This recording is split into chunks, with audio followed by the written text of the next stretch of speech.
Hello, nerds, and welcome to Nerds with Dice. Tonight we are playing Fields of the Dead, a Midwestern zombie apocalypse using the Walking Dead universe by Free League Publishing. This is episode 7, Heartache, and I'm going to hand it off to my cast and let them introduce themselves. Oh, hey, that means I gotta go first again. I'm Cass. My pronouns are she, they. I'm playing Cherry. Their pronouns are also she, they. Um, in case you missed the episode where Cherry takes their HRT, they are trans. I'm just gonna say this now so that, because it's been a little subtle, and we're gonna just. I guess I'm outing my character. um, but yeah, lots of things have been happening, and Cherry's doing their best, and I'll pass it to Mary. Hi, I'm Mary. My pronouns are she, her. I am playing Eliza, Cherry's other half, whose pronouns are also she, her, and I am a problem child as far as Eliza goes. I will push the red button, and I think next is Faye. Hi, I'm Faye, pronouns they, them. I'm playing Jonah, pronouns he, him. Jonah's a sad dad. That's really all I got. And also a problem. He's only a problem sometimes. It's what my character sheet says, but also I'm gonna pass it to Merv. Hi, Crepes, right here, man. Hi, my name is Merv. I play Deborah, who uses she, her pronouns, and I use she, they pronouns. I am the problem. 100% of the time.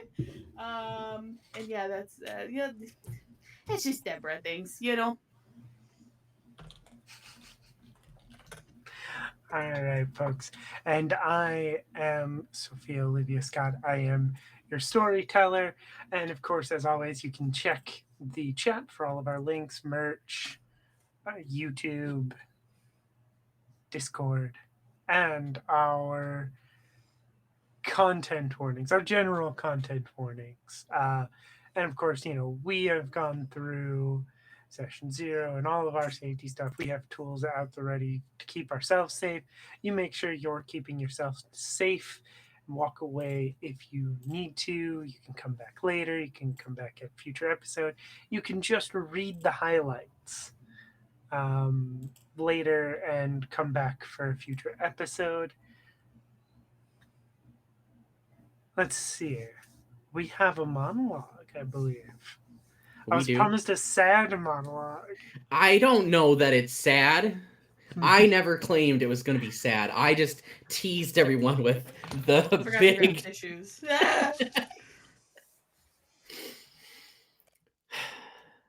Dear Eliza, I can't believe I let you leave. I know it's not my place to stop you, especially if you think you can help someone else. I mean, that's why you were a paramedic after we got home. But it seems like everything we've worked for all winter has started falling apart. I know we're in survival mode, so it truly is just one problem after another. I just wish we'd stuck together this time. I need to know you're okay. It feels like we're out of the frying pan and into the fire. I'm set to go out with Jonah to rescue, I guess, the leader of Spectrum, Tasha.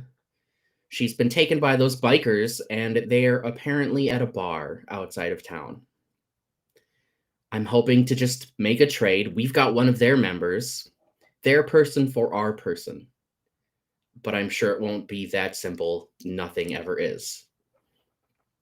I miss our bed and our little apartment and that life together. I hope things are okay on your end. I hope, worst case, that you are okay. I have to think I'll see you soon. I love you. No. There's nothing even a twin said about that. All right. Yeah. So speaking of Jonah and Cherry, assume at some point you headed out on foot, right? To head out to this bar. Again, the option is always there for you to try to get a vehicle to start.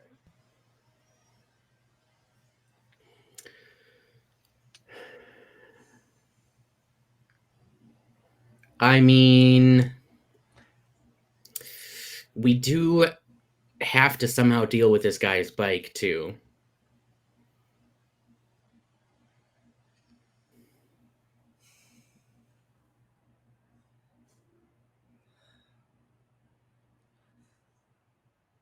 And any thoughts? I didn't. I thought we were just gonna walk. If I'm being honest. I mean, the walking's probably easiest. One of us can pay attention to our friend here, and one of us can walk the bike.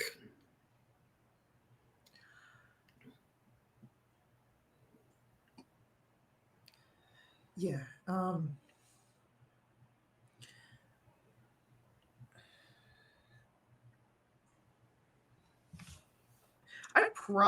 This is about to. I probably shouldn't walk the bike with my shoulder. Probably not. No. I will put it, it is a bit of longer walk than like you have been doing. Like this is Oh yeah, I know. farther away than the Walgreens. Jonah doesn't really know cars. Like Jonah knows how to turn it on, knows how to like fix a dead battery, maybe get a tire on there. Anything beyond that is no. He didn't have to learn. not with his connections.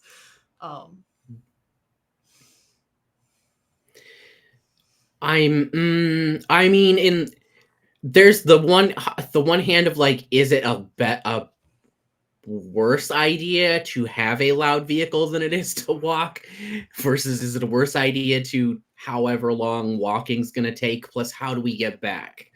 So it kind of seems like it's really a toss-up. I think Cherry would want to try and put what's his name? Rex, I think. Yeah, What's his name? Rex. Rex. I think Cherry would want to try and put Rex's bike in like the bed of a pickup truck and hand tie Rex's hands and leave Rex in the bed of the pickup truck or something, and probably drive, because we got to have some way back with Tasha, and it's a long way out and a long way back. Yeah, that's true. And we don't know what condition Tasha's in. Yeah. Then, yeah, if... Okay. Yeah. Scout to try and find a pickup. A viable pickup.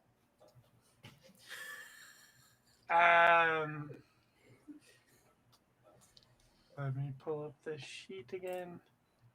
Just because I always forget exactly what the stats are, so I like to look at them. Yeah, makes sense. Because I know we discussed this. Survival was the scavenge, right? I think so. Ah, man, the one day I don't pull up my book. Because I think I'm gonna basically have you do this as a scavenge roll to find a viable truck. And like, if it needs something to get it working, I can try. I have 1 rank of tech. Yep, that is definitely a tech roll. You do have access to somebody who might know how to fix one. If he doesn't run off into a basement somewhere, get into lots of trouble. That's true. We are still really close to Spectrum, where we moved the 2 groups together. We could theoretically get River if we need to. But I'd prefer not to involve more people at this point. Also very true. All right, scavenging, blah, blah, blah, blah, blah. Roll survival. Yep. Okay, yep. So survival roll to find a viable truck. Woo-hoo. I can help. Great. So, 1 help. 2 successes and a walker. sorry that I roll so many walkers, guys. I don't even think this is Jonah. I think this is just Faye at this point. Okay. So I'm gonna save that walker. Oh Um, but I mean, you have to try 3 of the trucks in this parking lot, right? Um, unfortunately, it doesn't seem to be any problem with the trucks. It's just like the batteries have been sitting out in the cold all winter without starting. So, like, if you could jump them, you'd maybe have a whole fleet of vehicles if they're not completely drained. But there's just not enough juice to start the trucks. But you get lucky on one of them for fun because the joke is always that for some reason they're super durable. I think it's funny if it's a Ford Ranger, right? You know, It's Wisconsin, of course it is. and like I mean they have bigger beds than some of them bigger trucks do anyways. So you like you the first time like you start it and it almost turns over and you can hear it, but it's closer than any of the other trucks are. So you try again and it roars up to life. Got about a half a tank of gas according to the If the gauge is reliable. If the gauge is reliable. Because that, the gas has also been sitting here all winter, so who knows? Yeah, and you're probably gonna be like at least at first smoking a little bit as you get moving, but sort of like if you didn't drain the gas out of your lawnmower before you put it away for the winter, and you start it back up and you get that like weird start and the smoke. That's sort of kind of what you get a little bit from the truck. But you're able to drive this truck. Who's driving? Jerry or Jonah?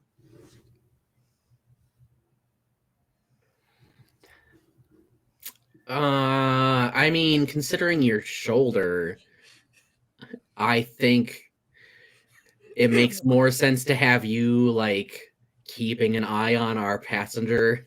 Oh yeah, than drive the truck. What makes sense and what happens doesn't always correlate, but yeah, no. Jonah keeping an eye. Do you put Rex the in the cab with you, or do you leave him like tied to like one of the tie-offs in the bed of the truck?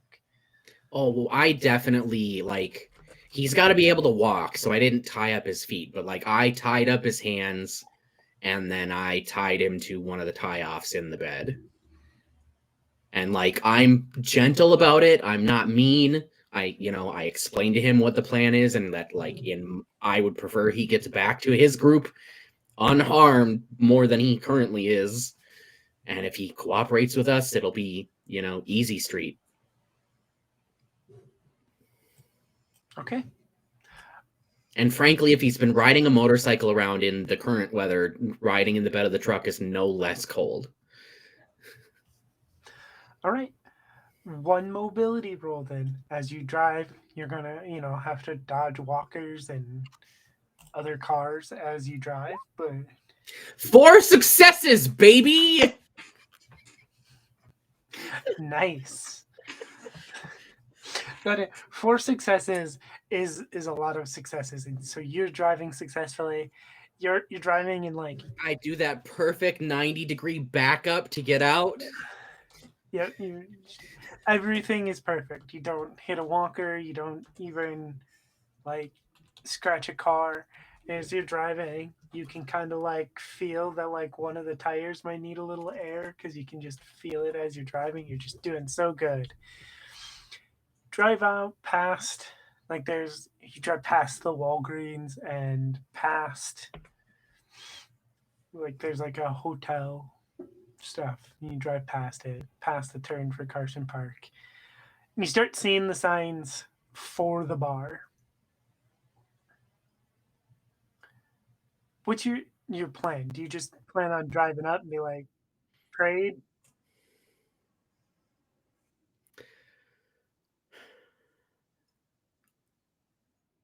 I mean, no, probably not. As a player, yes, whatever makes the most drama, and that would be the most drama. But Yeah, I just think show up. Cherry definitely would be like, no, we're gonna stop like half a mile maybe away. That makes sense. Like then that way they hopefully don't know that we've got a truck, and then we're not immediately rolling up on them with a bunch of noise, pissing them off and making them, a threat. What's our plan with Rex in the back there? He knows everything that we've got. What's stopping him from blabbing the moment that we bring him in?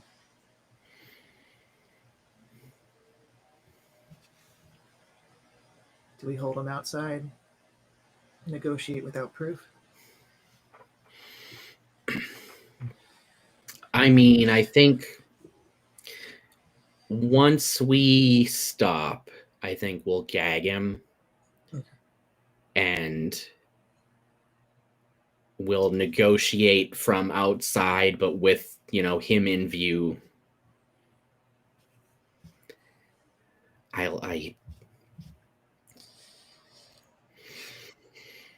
want to trust that these people aren't that terrible. And I know that's probably naive, but No, I get it. Oh, this world has changed, and it's released the worst in a lot of people. There's days that I don't even recognize myself. Not so much because of what I've done, but what's happened around me. I honestly, Jonah, I don't know who I'd be today if Eliza wasn't still in my group with me.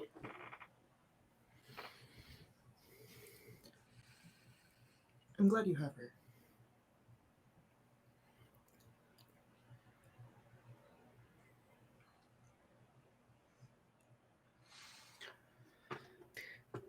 Well, for, whatever it's worth, now you've got us.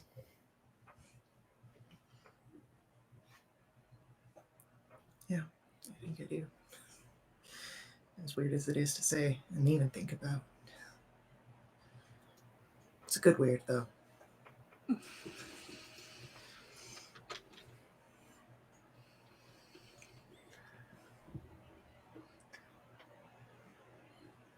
So, how are you getting Rex to the...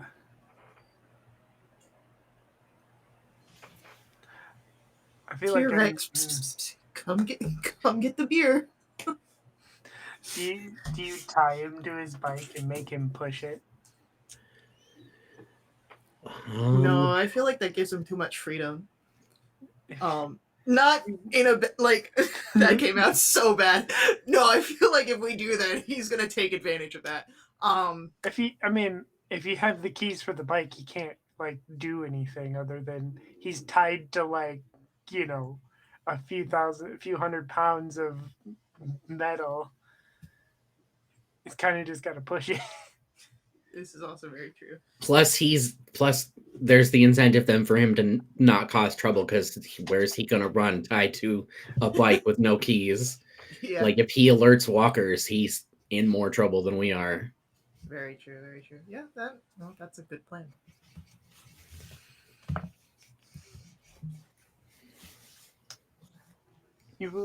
As you get closer to the bar, there's a fence. It doesn't quite go all the way around the property. It's like a partial fence, right?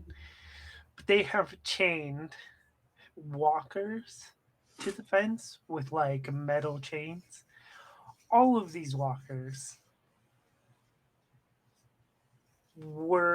appear to have once been police officers.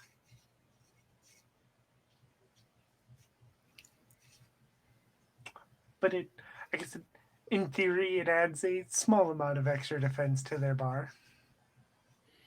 I mean, if the walkers only notice the walkers, maybe they'll ignore the bar. That's.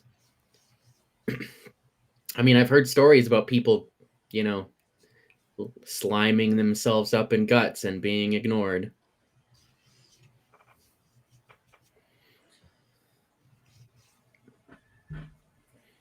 If anything else, it's just, another barrier. Shields. I mean, it's also a really good barrier for any people that might see it. Exactly. Like, I'm not a fan of cops, but I kind of don't like seeing this. I mean, it checks out for the guy. Yep.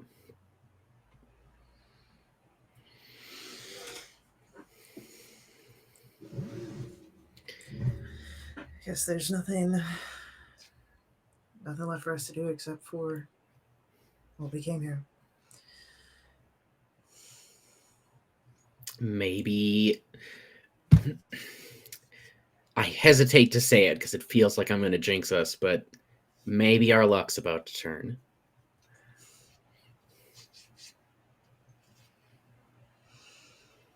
We'll see. Keep your, head on a swivel regardless.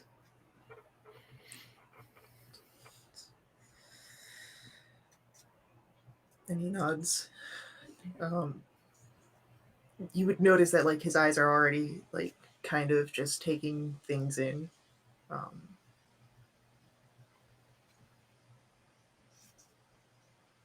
And he gets a little quiet. Not quite contemplative quiet, but quiet.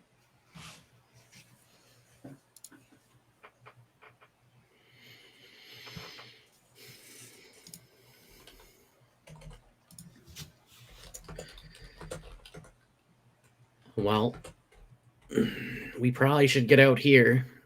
We don't want to be too close. Yep. Let's hope that it's enough.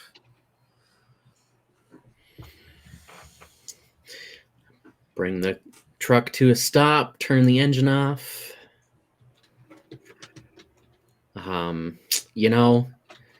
This is really a bad idea, but in case things go real south, I put the keys in the visor so Jonah's not running towards the truck with keys that and I've got the keys or some situation. I feel like I know where that walker's coming in. I can only do so much to protect us.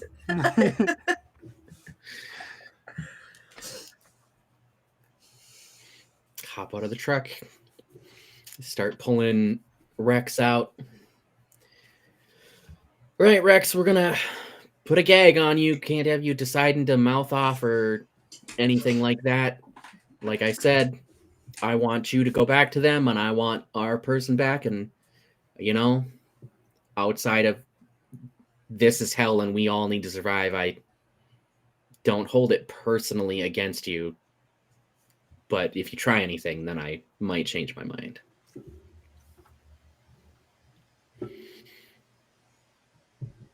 And I'll give Jonah, I guess, I'll give Jonah Rex for the time being so that I can get the bike out, because Jonah's not getting that bike off the bed of the truck. Jonah's using the good arm to hold Rex. Looking very uncomfortable. You are able to do that.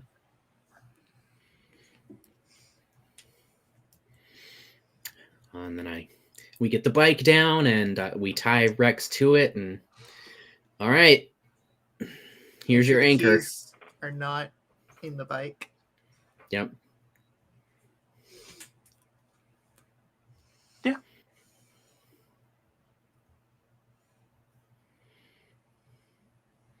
We make our way to the bar. You are standing outside the bar. On the road, I presume? Or do you want to get closer? Hmm. I think we should get closer enough for like visibility for this to be the best. We want Yeah. them to be able to see us. We don't want to be shouting too loud. Yeah. Okay.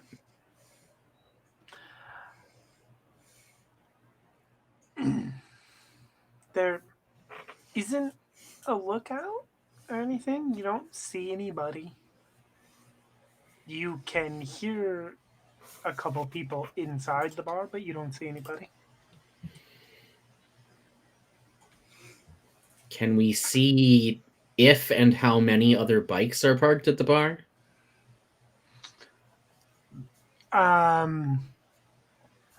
Currently there are 10.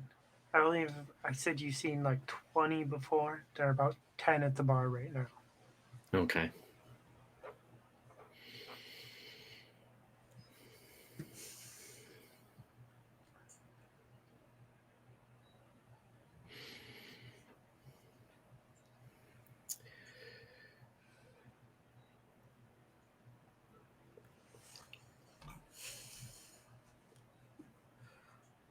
Yeah, I guess I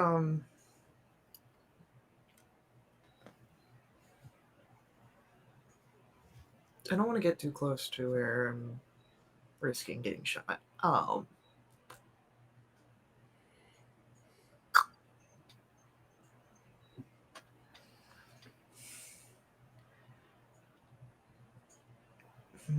Maybe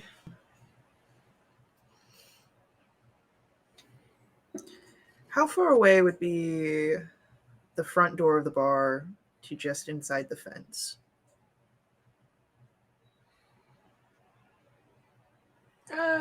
30 to 40 feet.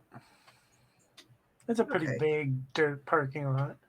Yeah, that's what I was kind of hoping for. I'd like to just kind of get maybe like 5 feet within the fence, just kind of right in their perimeter. Okay. And then I'm assuming that if I have a clear line of sight to the window has a clear line of sight to me. Yes. Cool. Yeah, I think that's where I'm going to try and maneuver myself.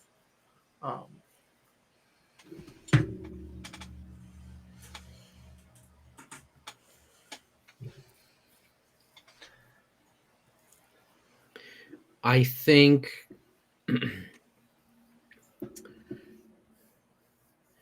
I think if that's what you're gonna do, Jonah, I think we put Rex sort of between us, but not like directly in the way of each other. No, that makes sense. And then maybe since I've got an assault rifle, I'll be a little like if you're 5 feet within the perimeter, maybe Rex is to the like one of your sides 5 feet and back 5 feet, and then I'll be like back another 5 feet or something like that. No, that makes sense. If something gets a little hairy, then we're not stumbling over anything.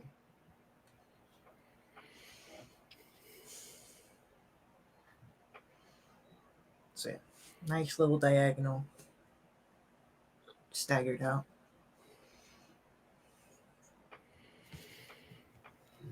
And I'm not trying to like hide or anything. I'm standing fairly obvious. Yeah, Cherry's got the rifle like not pointed at anything, but like at the ready, obviously, and is being obvious. My question for y'all is, do you call out? If there's not an immediate, like I'd give it like maybe 2 minutes before trying to do anything. And the first thing I would attempt to do is actually go for a whistle rather than calling out like with a shout. Okay.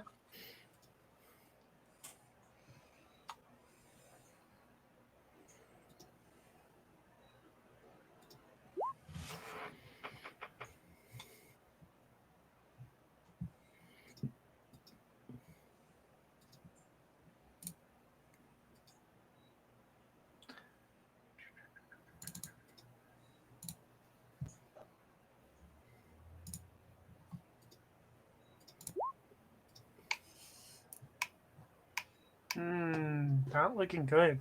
Nobody noticed.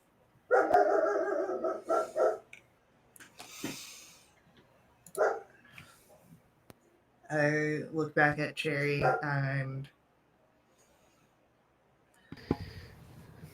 I gotta make the risk. What if you toss something at the window? You know, like when teenagers go sneak into each other's houses. Not to break the window, but just like tick, tick, tick. All right, well then let me pose a question to our lovely game master. The shoulder that is hurt, is it my dominant arm or my non-dominant arm?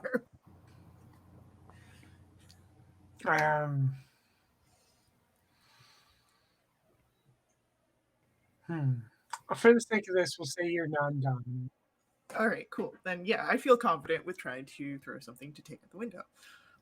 I wouldn't know anything about sneaking into teenage rooms while I myself was a teenager.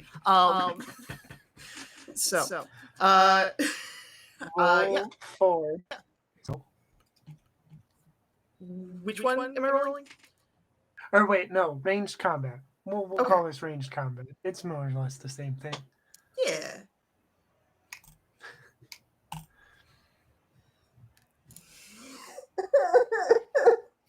Guys, it's not even. I always get a walker, guys. What did you do to roll 20? I don't know. So, I mean, again, the good thing is it's a success. The bad news is you break the window. definitely throw that through the window. You know what? Since I've been a teenager. You throw it too hard, the glass breaks. There is a bunch of cussing. And all of these bikers spill out of Much like box. how it was when I met the Haven group. Hands go up. Yeah. The thing is they, when I say they stumble out, they are various forms of drunk and hungover, all of them.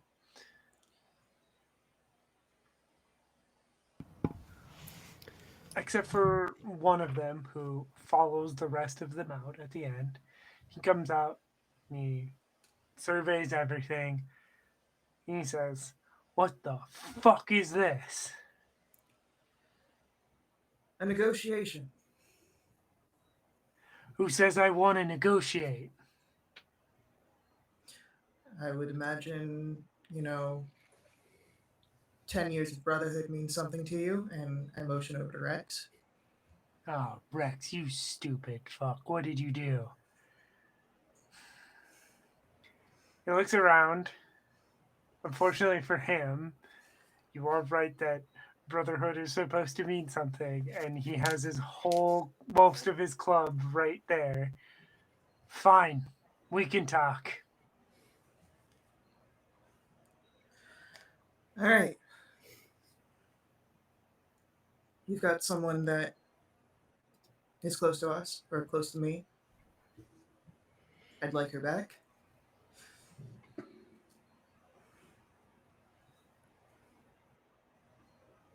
You're gonna have to give me more details than that. You took her. She was out taking a smoke break. There was a fight. I don't think she went easy. Okay, that rings a bell. You just want her?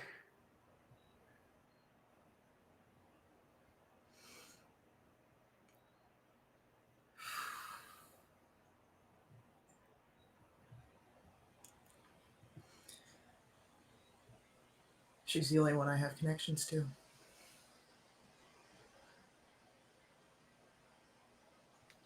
He looks over at one of his guys who has like a very obvious like split lip, and go get the girl who fucked up your face. And that guy goes back into the bar, comes out with Tasha. She looks fine. Like they haven't hurt her or anything.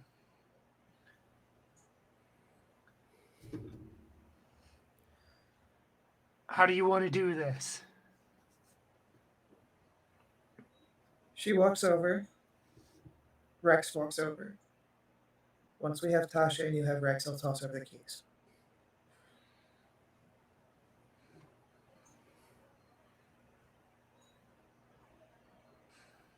Fine.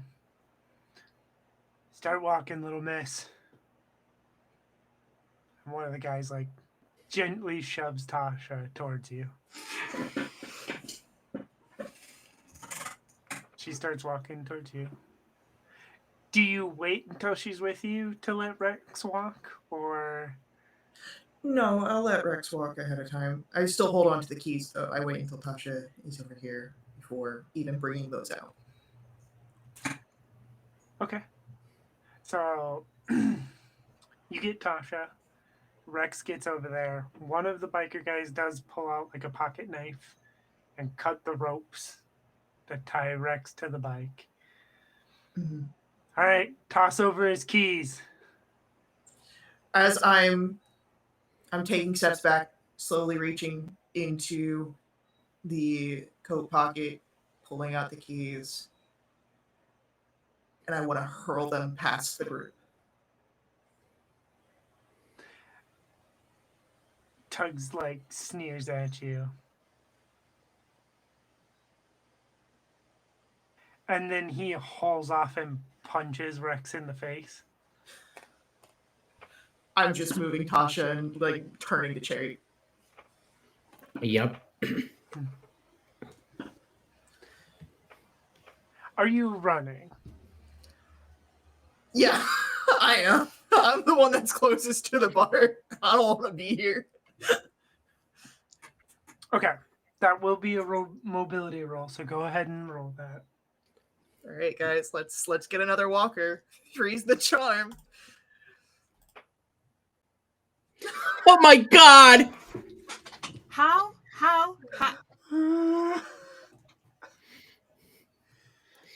What did you do in your last game to do this?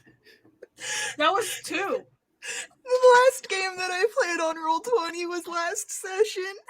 Oh, okay. Well, that's a lot of walkers. It's okay, guys. If I roll them all, you guys won't. Yeah, but I'm still here with you. Okay. I'm gonna use both of these mess ups because I still have one that I was going to use for something else. But you just keep giving me so many mess ups. I told you. I built Jonah for her, and unfortunately, he hurts those around him now. Unfortunately, the dice agree with you.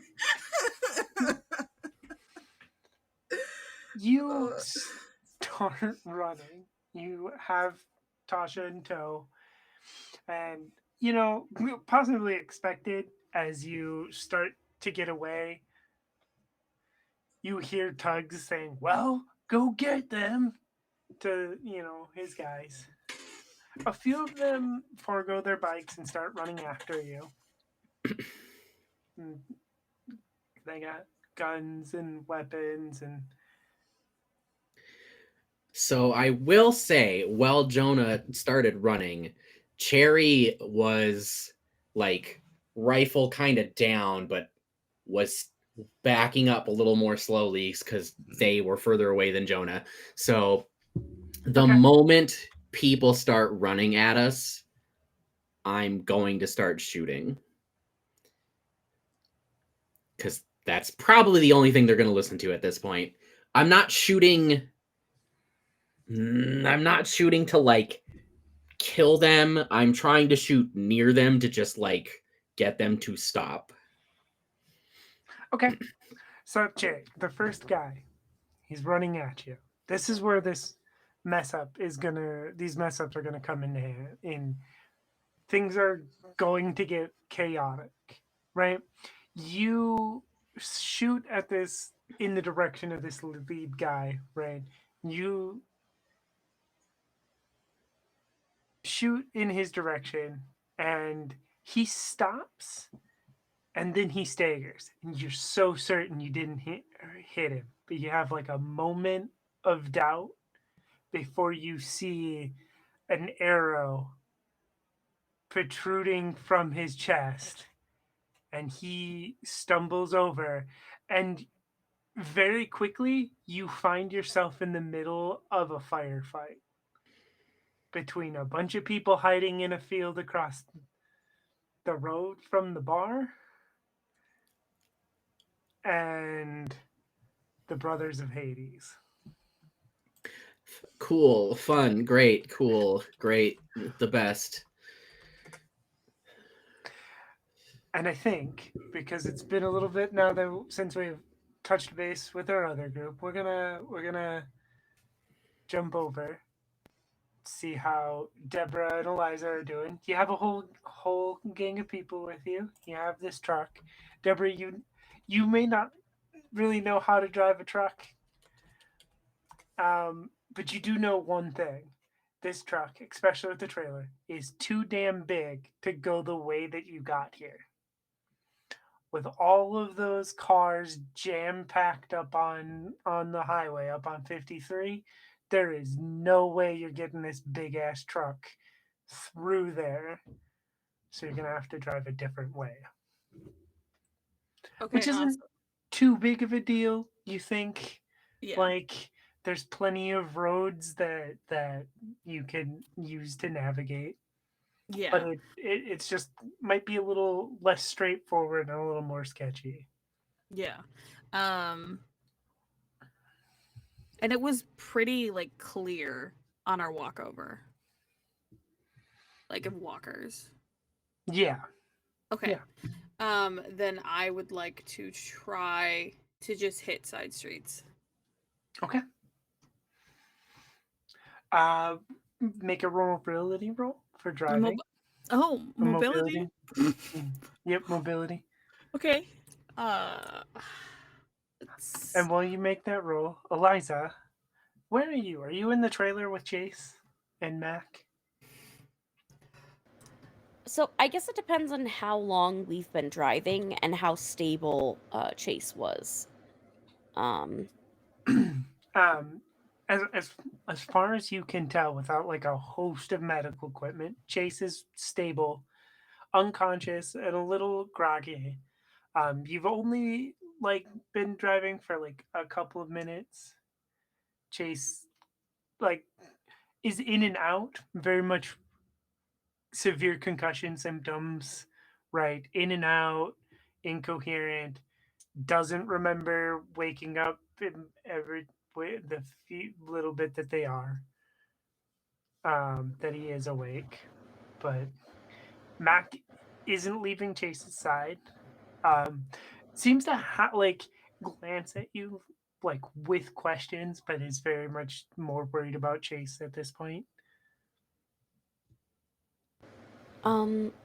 I think after she would get Chase settled, um, she'll just kind of look at Mac and for the life of me, I cannot remember Deborah's brother-in-law's name, uh, Dalton. Dalton, and just say, if anything changes, let me know. I need to figure out where we're going, and we'll have time to talk later. I'm sure you have questions looking at Mac, but I need to figure out what's going on of getting back to where we have a home base. Okay. And I'll go to shotgun with Deborah. Okay. So in the present, you're sitting shotgun. Vivian is so this is like a big, crew cab truck. Vivian is in the back seat behind everybody. Dalton and Harley, which who knows if it was a good idea to leave those two in the trailer together, but they're back there in the trailer, and you're driving. Deborah, what was that roll? I'd like to push my roll. Okay, Like, yeah, no, take a take some more stress. stress. Take some more Yeah, stress. I have 0 stress right now, so I'm quite all right taking a single stress for this roll. Okay, that's 1 success. Awesome. Okay, that is good enough. Because you push it, I will say that like you forget to adjust for the trailer at first, so like you have to like back up and make your like back up and like adjust and I do a stuff. 26-point turn. Yeah, but once you get going, you're going. Yeah. Ah, crap. Oh, shoot. I'm gonna hit it. Oh, shit. Good, just little gentle. No. I just don't think I'm gonna make it. I gotta like switch. I gotta do this. Okay. Yeah, I got this.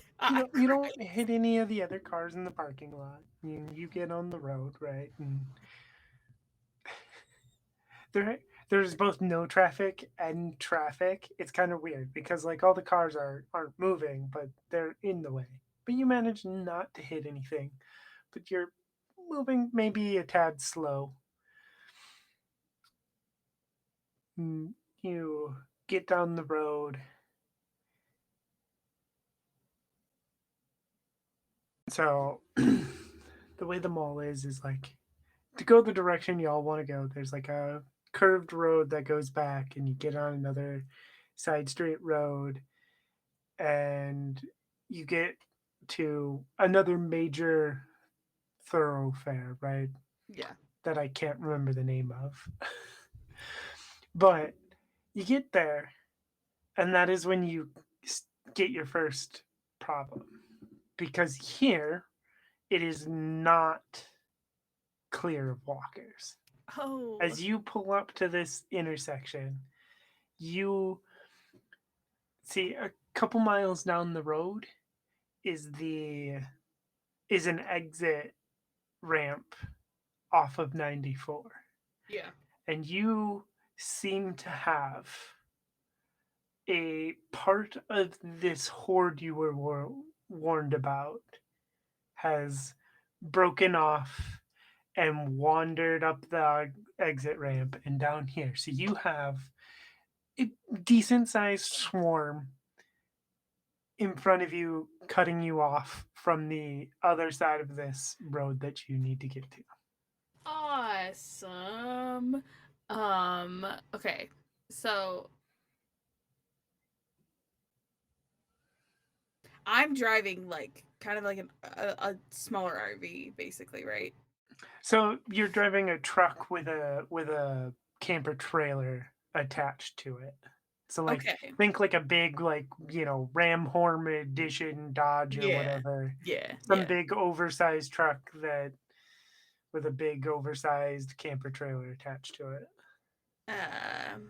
I I see no way out of this, and I kind of just yell back, "You better hold on to something, cause I got an idea, and it might hurt." And I would just like to barrel through the swarm in front of us.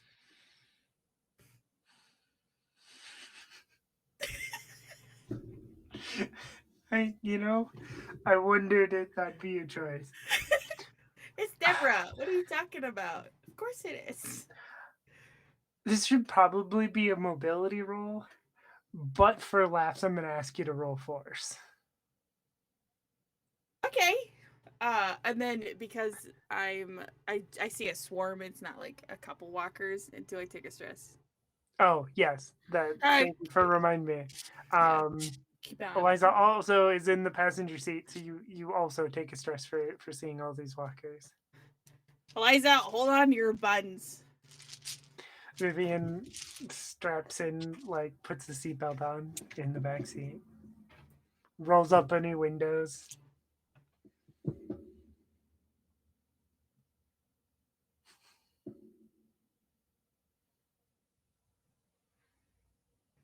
0 successes. How's that stress die looking? It's looking pretty. Oh, my stress die is 2 2s. But I need to push the roll, and that's what I'm gonna do. Okay, hey, look, I won't argue with you taking more stress. We gotta. Deborah's thinking about Dick. That does stress people out, so I It understand. really does.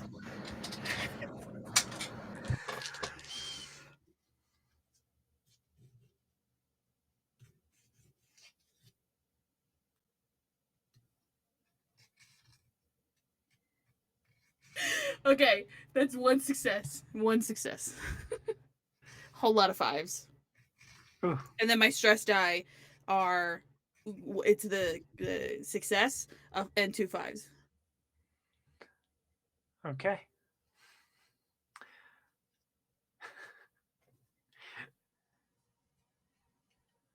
You slam your foot down on the gas pedal the first time, right? And you spin out the tires and you slam into the massive walkers. And at first you stop dead the first time. But then I back up, speed through it. This time you get enough momentum to keep going through. Bodies fly everywhere.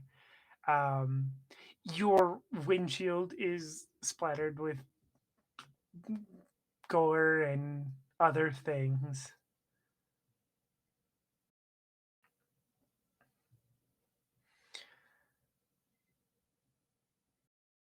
I feel like there should be some sort of complication here.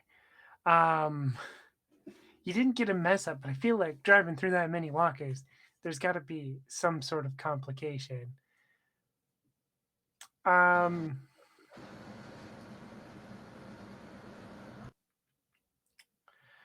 Yeah,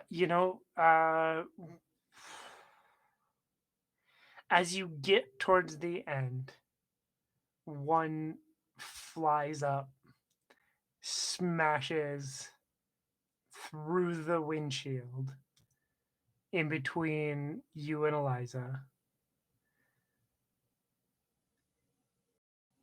So like there's it's no longer alive, but there is like a hole in your windshield after you couldn't see, and then like there's like a walker like laying on it. But the walker is dead. It is dead because it smashed its head against the windshield, so it's like you've got to, but you can't see very well anymore. Yeah. I'm just gonna yell back really fast, okay, that part's done, so you don't need to hold on to anything anymore, probably. Maybe, I don't know. And then I'm just gonna roll down my window and then look out the side to see in front of me. Eliza, I don't know if you what you can do here, but is there anything you want to try to do? Yeah, get the freaking walker out from between us. Let's move that, and maybe it'll be a little bit easier to see at least. Okay, yeah. Roll force to try to push it back out the windshield. Right. It's not my best, but I I'll believe try. in you, Eliza. You got this. Oh my gosh. It's a dead body. It's a good thing you're so used to gore. Yeah, this is what I do for fun. I mean, I go for walks for fun. I'm really delicate. All right, that is 1 success, no stress difficulties. Okay. You push this walker out. See, like, if you lean over, you can like look out this hole in the windshield.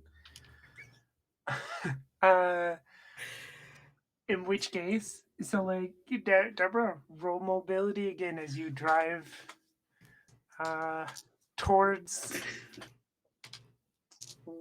West Claremont now.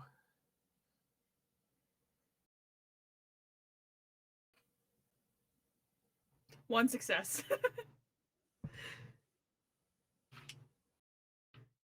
Made it out alive. Is Jonah stealing all the mess ups here? Is that what's happening?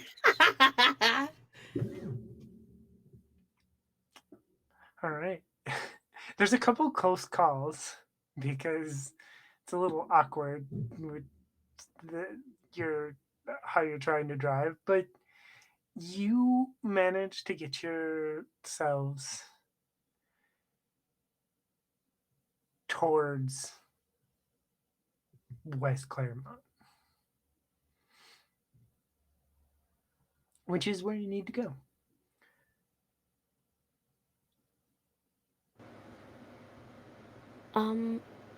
If in the front seat, can I check the glove compartment and see like what's in here? Oh, yeah.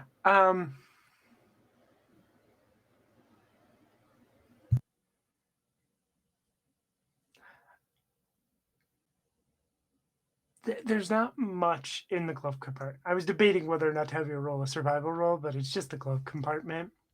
There's not much in there. There's like vehicle manual, paper map, somewhat like a travel pack of tissues. Is there anything you're hoping to find in there? I think she's more trying to figure out, since this belonged to the group that were like kidnapping people, is there any like, I don't know, manifesto or anything to give us information as far as that is concerned? Oh, not in the glove box. There's a big center console in these kind of vehicles, though. I think like to distract herself, Eliza's just looking at all the things because she's very much used to being the one that drives. So, Eliza, maybe find a CD or something. Maybe play some Jewel. Maybe we can listen to it on the way. yeah. I don't know if the people that we stole the car from were fans, but stranger never things can know. happen. Yeah, I mean, this is all happening, so and we didn't die, so You open the center console for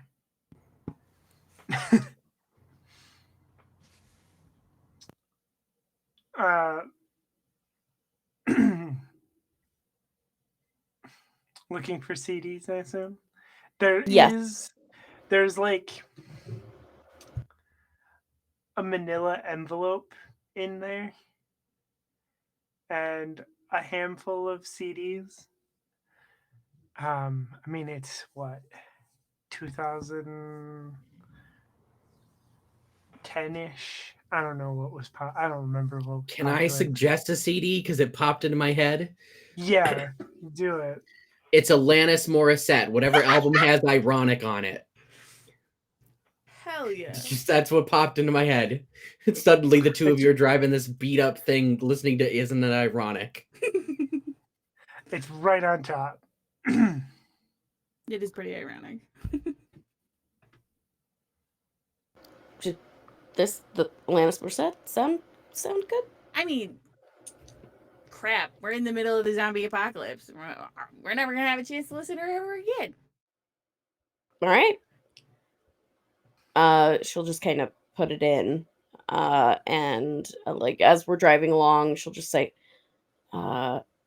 "So seems like you're pretty new to trucks, just a little bit." Yeah, Dick did all the driving. Oh, cool. Like you don't. I just driving is just a lot of fun, and it just the bigger the machinery, the harder it can be. So Yeah, but you're doing a good job so far. yeah, the last thing I drove was a Toyota Camry, so this is a lot bigger than that. Yeah, yeah. Eliza, that as you're talking, you notice there is a stamp sort of resembling that flag on the manila envelope. She'll kind of open the manila envelope and just kind of, what is in here? And start It looking. is a handful of papers um,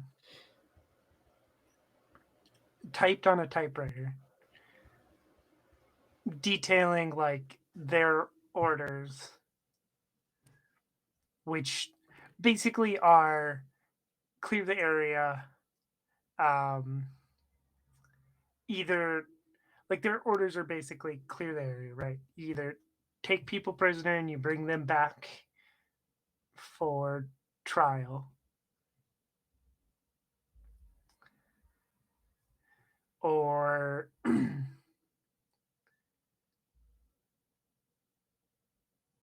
um, you make people leave, right? Like they tried to do to you, right? Like they tried to like told you to get out, and like basically their orders are like if you don't leave, then they're supposed to arrest you and bring you back to the Queen's court, which it doesn't tell you exactly where this is, but that's what they're supposed to do. And then there is somebody has added like a note in pen on the last page that like orders are to cut mission short due to these two hordes that are converging on the area, and like they were supposed to like they were actually supposed to have already left, but presumably because they had to recapture Mac, they stuck behind longer than they were supposed to. So they're also aware of the hordes converging. Interesting. Yes. Do you say all this out loud? Yeah, she's reading everything out loud. Okay.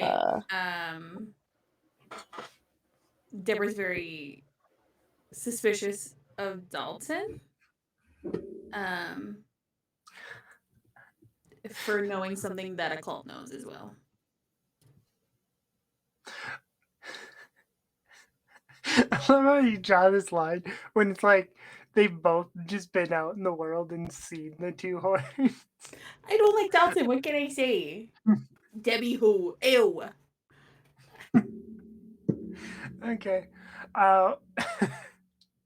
So roll me another mobility roll while you're thinking about how much you dislike Dalton and believe he's part of this call. Okay. Deborah driving the truck. I've connected the dots. You haven't connected anything. Please drive. Please focus on driving.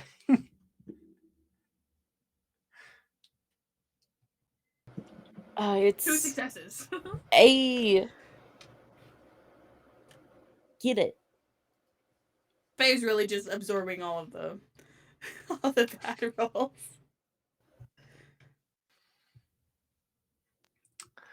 This isn't quite going how I imagined. We're gonna go over to the other group. I was really hoping at some point you'd roll a mess up or something. Look, I'm rolling enough for the whole group. If you want to just bank some of Just mine bleed for it. them, yeah, bleed it over. I don't care. Deborah's in a new element that Deborah loves. Driving. Without Dick. Turns out it wasn't driving that was the problem. It was Dick. That does seem to be a common theme in Deborah's life. Dick makes everything worse. Dick. We head over to Jonah and Cherry. And the crossfire? In the crossfire between, because as soon as like their guys start dropping, some of these bikers kind of start opening fire. but they can't see their target, so they're just kind of shooting into this field. Which like is also bad because now they're making a bunch of noise. So this is a shit show.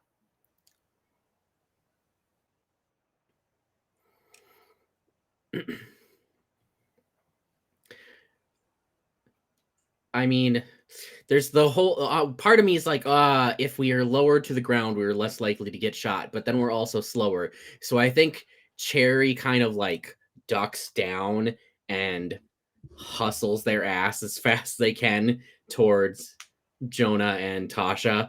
And it's like, we gotta go, we gotta go, we gotta go. Yeah, I am of the same mind. And I know, I was gonna say, this seems stressful. Do I need to have more stress for what's going on? Yeah, do I need to add another stress? You know what? Yeah, everybody has some stress. Cool. Like, I hate it for me, but also it seems really stressful. This does seem like a stressful scenario. You said mobility? Yep. 4 successes, baby!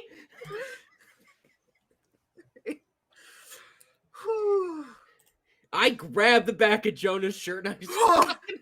No walkers! Good job!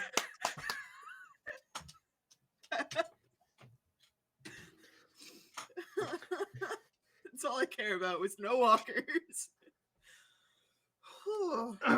No Okay. whammies. I do want to say that, like, by the time, like, you sprint for the vehicle, by the time you get there, it's starting to get dark. So it's starting to get dark for Deborah and Eliza, too. You get there.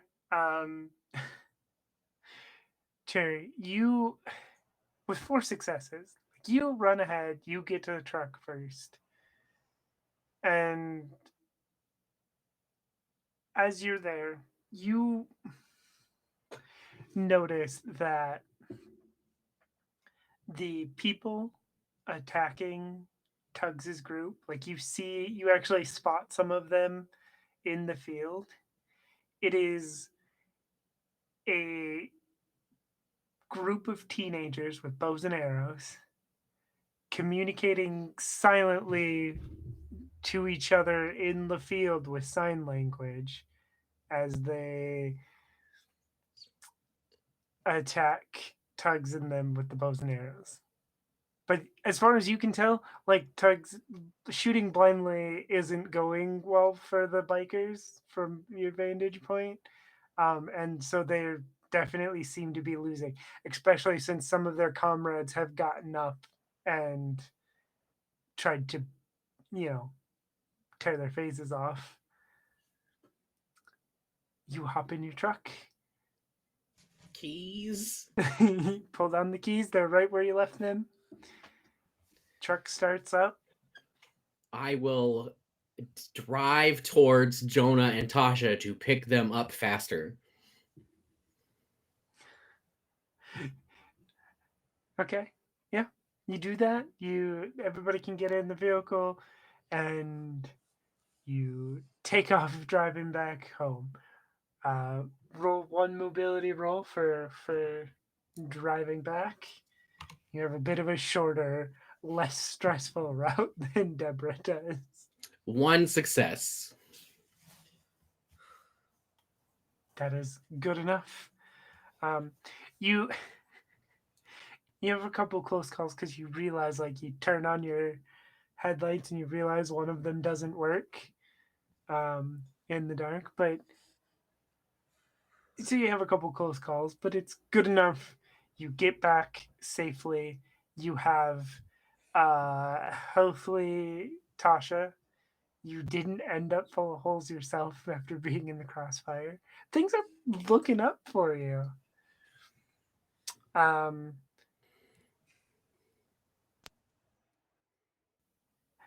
You get back to the Spectrum. Good news is waiting for you at the Spectrum too. While you were out and about, it's only been a couple of days, so like there's not been a lot of progress on this particular project. but they've managed to secure a lot of that fencing that was there from like the FEMA camp and stuff. And they at least have it organized so it can be repaired and potentially placed what they want where y'all want it, which is like a good start to getting like this campus project going, right? And River has those improved traps ready to go for Aiden and Kia. Like things are looking up for y'all. Deborah and Eliza, for the sake of the story, I think I'm going to be a little mean. Just a little. Everything's going fine. It's nothing that you can really avoid. You hit a huge pothole in the road, and the front passenger tire gives it up. And you slam down on the rim of this big pickup truck. Deborah, roll mobility to try to like keep this truck more or less upright.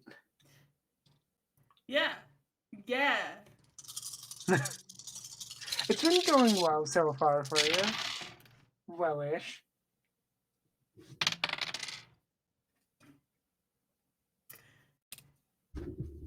That's a 1 on my stress die. And no successes.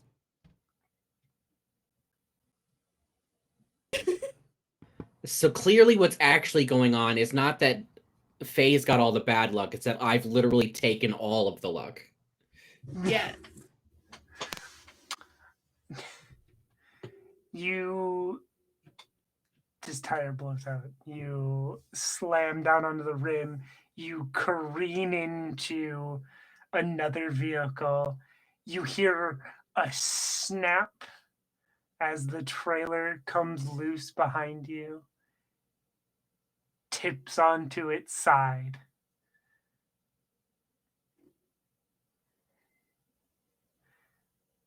Fuck. And your the truck sputters. This is just too much for it after driving through those walkers and now slamming into it sputters and dies. Yeah.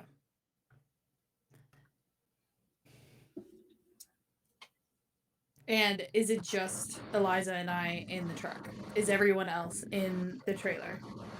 Vivian is in the truck with you. Everyone else is in the trailer. Shit. Okay. Eliza, who do we prioritize? As I'm already running out of the truck. Not gonna know till we see. Awesome. Dalton's last, and then I sprint. Okay, I think as we're going towards the trailer, she's just gonna say, "That's really strange. Isn't Dalton a family member?" I don't like Dalton. Dalton sucks. Okay. As you are running to this trailer, the like door gets thrown open. Dalton pulls himself up out. I told you, he's last. He's fine. Yeah, everybody's fine, I think. Hold on, Mac. Let me get a good position here, and then you can. I'll pull Chase up. And yeah, Dalton repositions himself, pulls Chase out. Chase doesn't seem any more hurt than before. Eliza, you can check him out. Dalton helps, get Dalton helps get Mac out. Harley refuses help and has to do it himself. I would like to punch Harley in the face as soon as he gets both feet on the ground. That you can do. I will allow that. Okay. Do you need me to roll? You know what? Yeah, roll close. You know what? Close combat? Close combat. Hold on. Okay, that's 8 dice.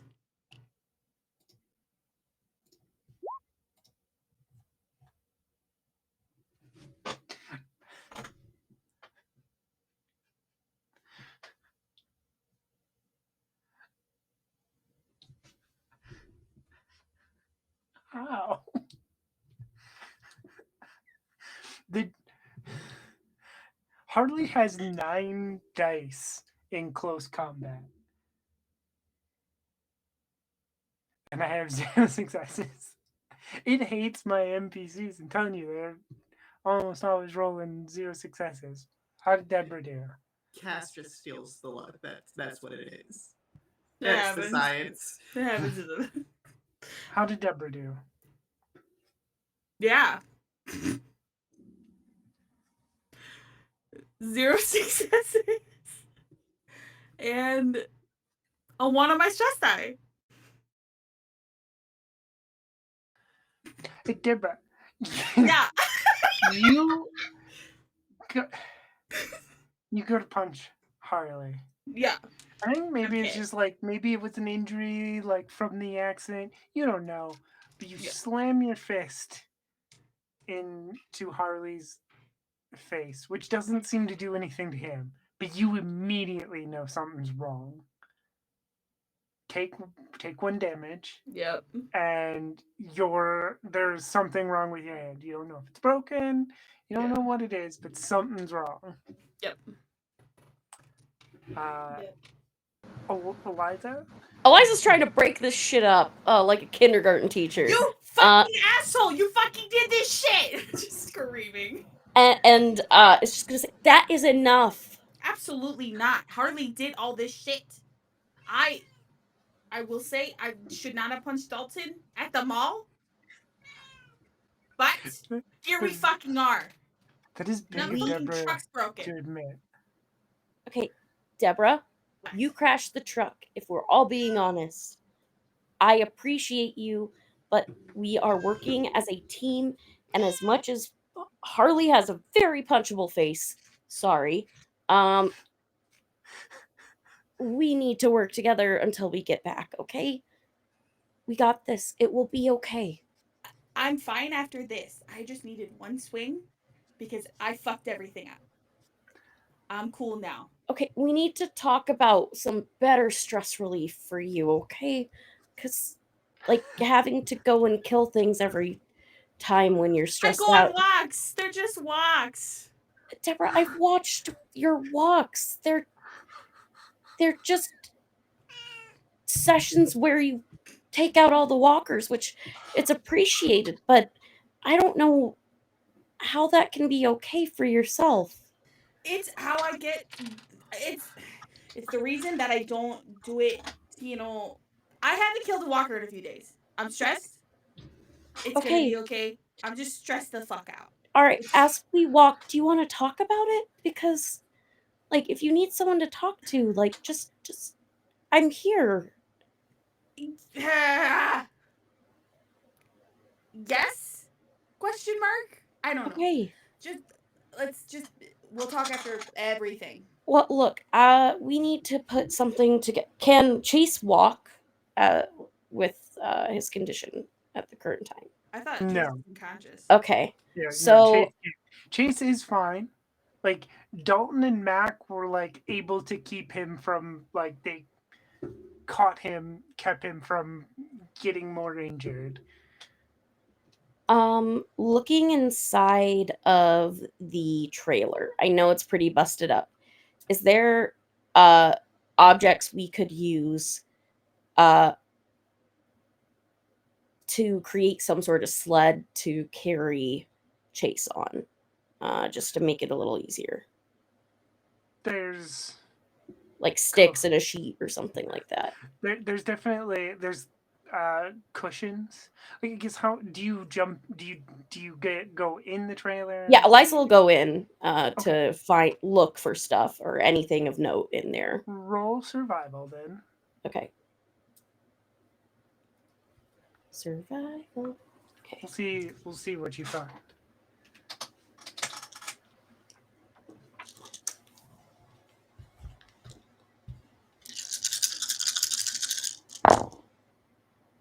Okay.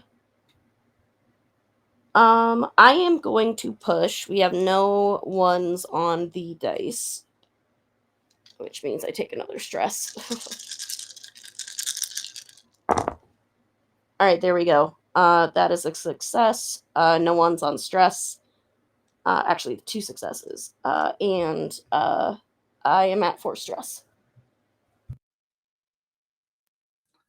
Okay. And you said 2 successes? Yep, 2 successes. Okay. So you're looking like there's like a plywood board that you could get loose and like maybe use like the bed cushions to make like him comfortable and stuff.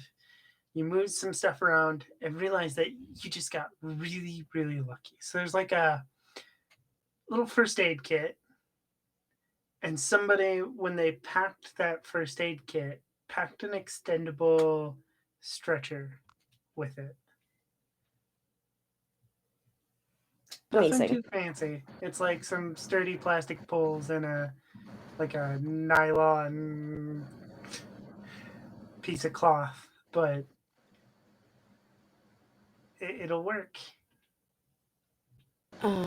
She'll climb out of the trailer with the first aid kit and kind of hand Dalton the stretcher and say, "All right, I need strong people that can help carry Chase here. Okay, I know we're all strong, but we need to work in shifts, or we're all going to get really tired." Dalton, yeah, I got first shift, and he looks over at Harley, and so does that asshole. All right, let's use this as a get along shirt for right now, okay? If I don't hear every 30 minutes something good about each of you from the other, there will be hell to pay. All right? Dalton, we're not doing this together ever. Yes, you are. No, we're Abso-freaking-lutely. not. Abso-fucking-lutely not. I refuse to talk good about that asshole over there. Would you just do it because I asked you, Deborah? Yes, that's different. Okay.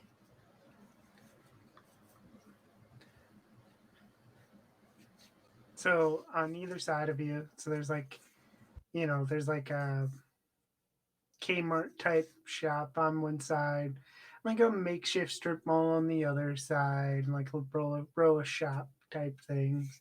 And you're starting to notice that all the noise, Deborah's angry yelling, has maybe started to attract some walkers. So you need to get going. I'd like to kill one, please. Okay. Yay! Roll close combat. Yeah, I'm using my machete. So that's a +2. So like that, and then like this, and my stress dice.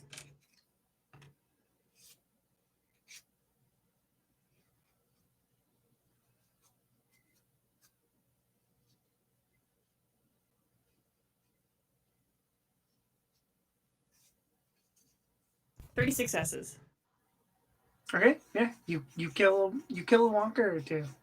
Unfortunately, you did ask to reduce stress for killing those guys at the end of the last session, and I let that happen. So this I'm trying to get my anger out so that Eliza isn't yelling anymore. Yeah, it does. You work out some of your anger, but you don't reduce any of your stress. Yeah. You get Chase on the stretcher. Dalton and Harley take first shift carrying. You start down the dark and dark road stretching out in front of you. That is where we will go to break. We'll see you 10-15 minutes or so. Make sure you get up, drink water, do all the things, and we'll see you in a little bit.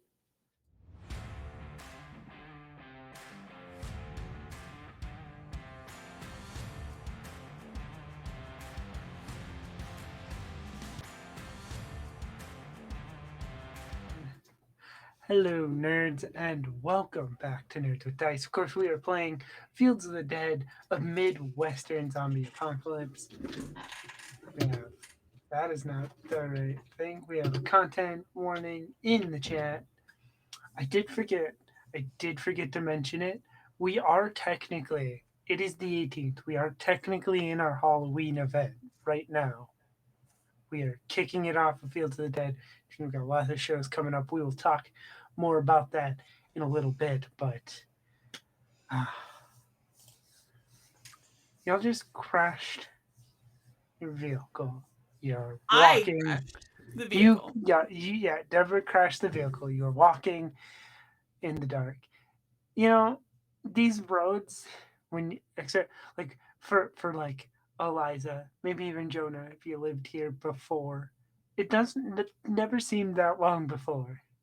But you're walking down it in the dark, and specifically you're walking it, and it just seems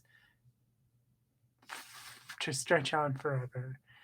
Made worse by the occasional walker, the occasional pothole.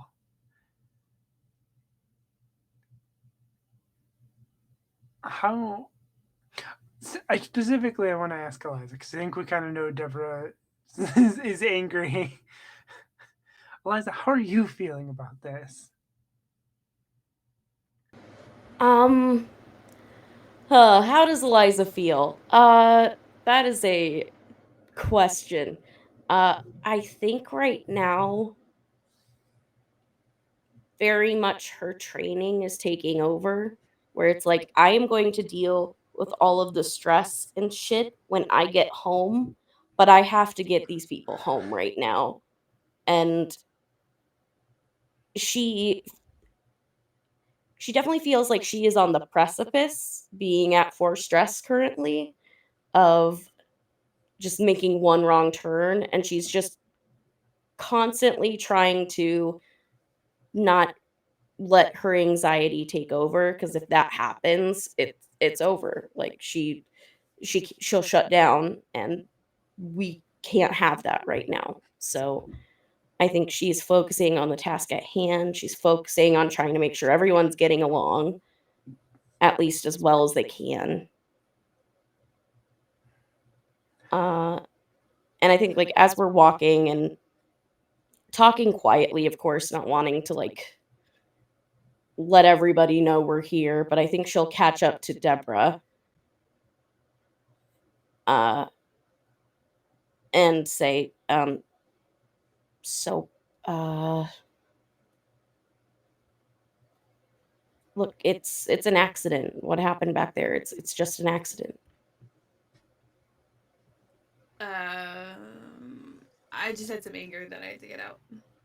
No. Nothing major. No, I just meant that the truck, like, you've never driven one. Oh yeah. My It's husband's an just kind of. accident.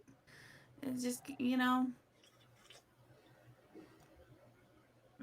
yeah. I was just kind of driven around and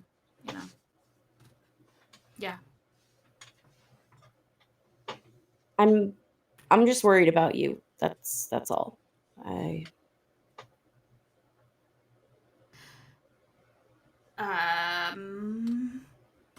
I'm okay right now. Stressed the fuck out, but yeah, yeah. I guess. What do you want to know? I feel awkward and weird when folks ask stuff like that because there's a lot. No, like, trust me, I get it. I know what it's like having to constantly put yourself into danger to try and keep everything calm. I don't really see it like that for me, I guess. I know that you're a vet and you did combat and all that. I was a housewife. I stayed at home. I gardened and landscaped and cleaned my house while my husband went to work every day. And occasionally volunteered. I now that I'm here and I'm alive, Deborah feels different. Deborah now is not Deborah then, which I think you know a lot about that. Yeah, The Eliza that joined the army to be a medic was very different. What was that Eliza like? Oh God. Well, she partied every night. She took every chance possible to send her on to a worried frenzy. It became the warning that her sister would give her kids. And then I found a purpose in helping people. And would I suggest people to join the army to figure out that purpose in helping people? Absolutely not. But that adrenaline rush of just being able to be right there when people would need me and to save the day, it just worked. It's why I stayed a paramedic for as long as I did. And then as I got to know Cherry, and they helped me find other ways to stand still. I hated stillness. I hated quiet. It's the worst word and the worst feeling. It's not quiet anymore when you say quiet. Sorry.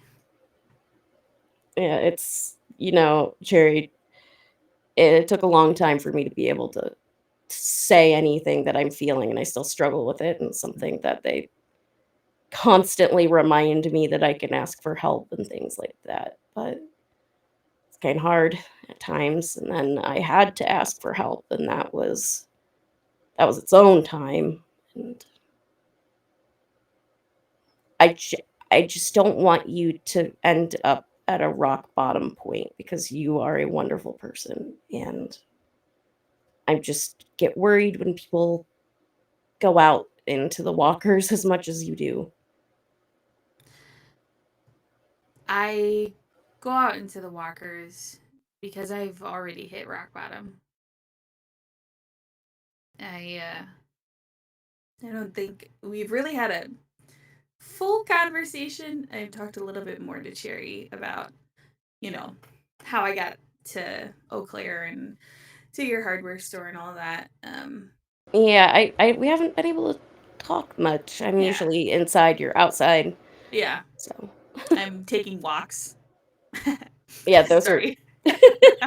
no, it's okay. And she'll just kick out her leg, her prosthetic, and be like, I relearned how. So Yeah. And if you ever want to come out on a walk with me, I'll teach you a good way to swing your machete to make sure that walkers stay down. yeah, Um, that would be really nice.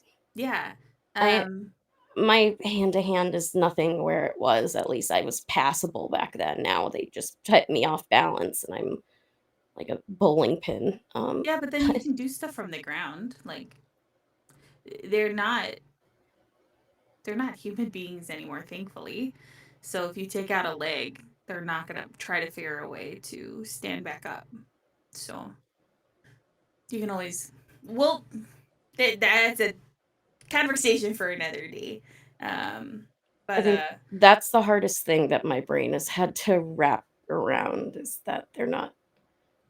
It's hard to turn the medic off, yeah, because walkers seem like they are in the most trouble and need help, and I yeah, don't know, it's hard not to see them for what they were. yeah. Um, I walked by myself from my home to here in Eau Claire. Oh, shit. Took a few months because there were hordes and folks who are hell bent on getting meat by any means necessary out there in central Wisconsin, because you can see for miles. So I just got to see you and then start running. Um, but I've had to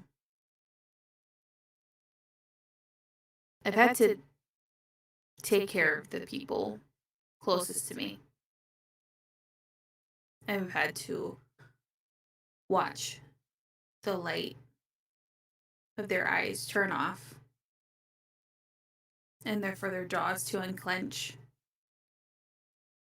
and attack me. I joke a lot about my husband because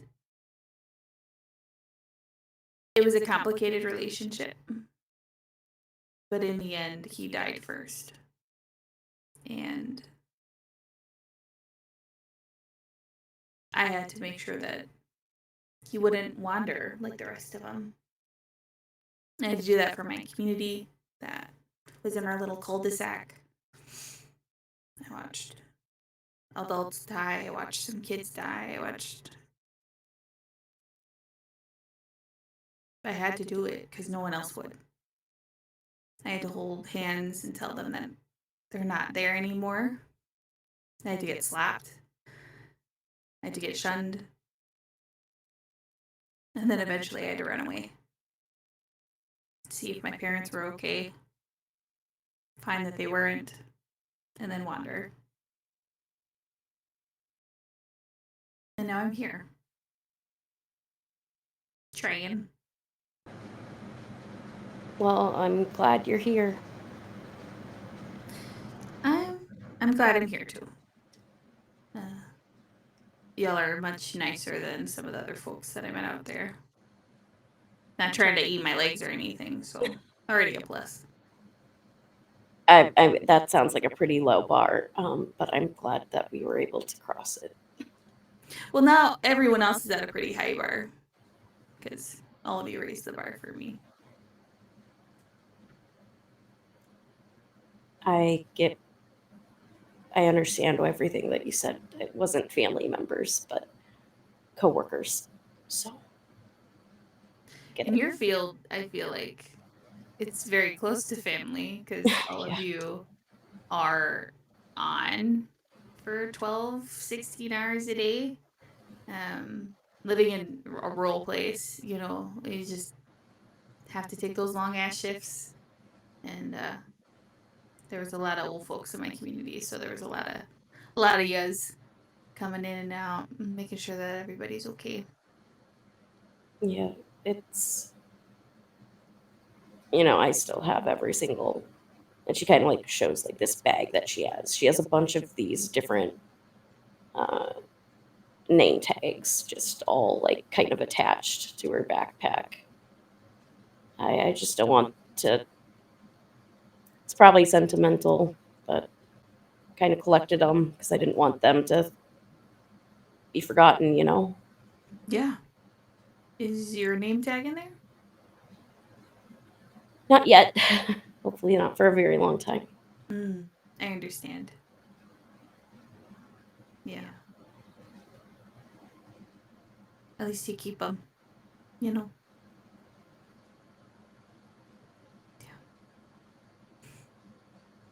Well, at least it sounds like whatever's going on in that sanctuary cult, I'm sure there will be plenty of ways to get out anger. And Yeah. be very appreciative. Yeah. I'd like to take a couple swings at their queen or whatever. That was a lot. Yeah. I know that, everything is garbage and, but we're still in the United States of America. We don't do, monarchy here. Don't do that shit here, Yeah.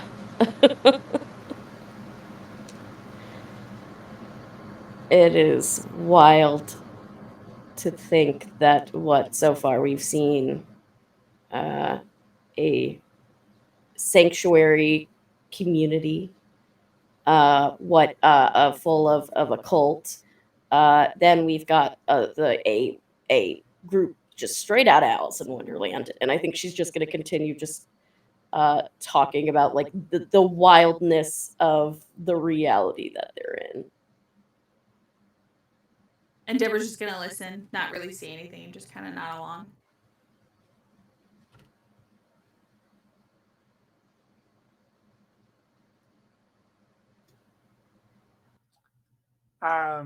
So I think, I mean, that's social interaction. Y'all can reduce some stress. We're gonna cut over to Cherry. Cherry, Vivian, and Eliza aren't back.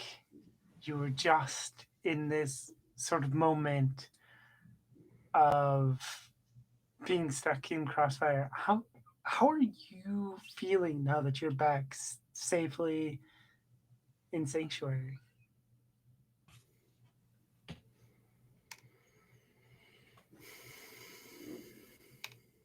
Or not Sanctuary, sorry, Spectrum. Got my places mixed up a little bit. It's Spectrum. I think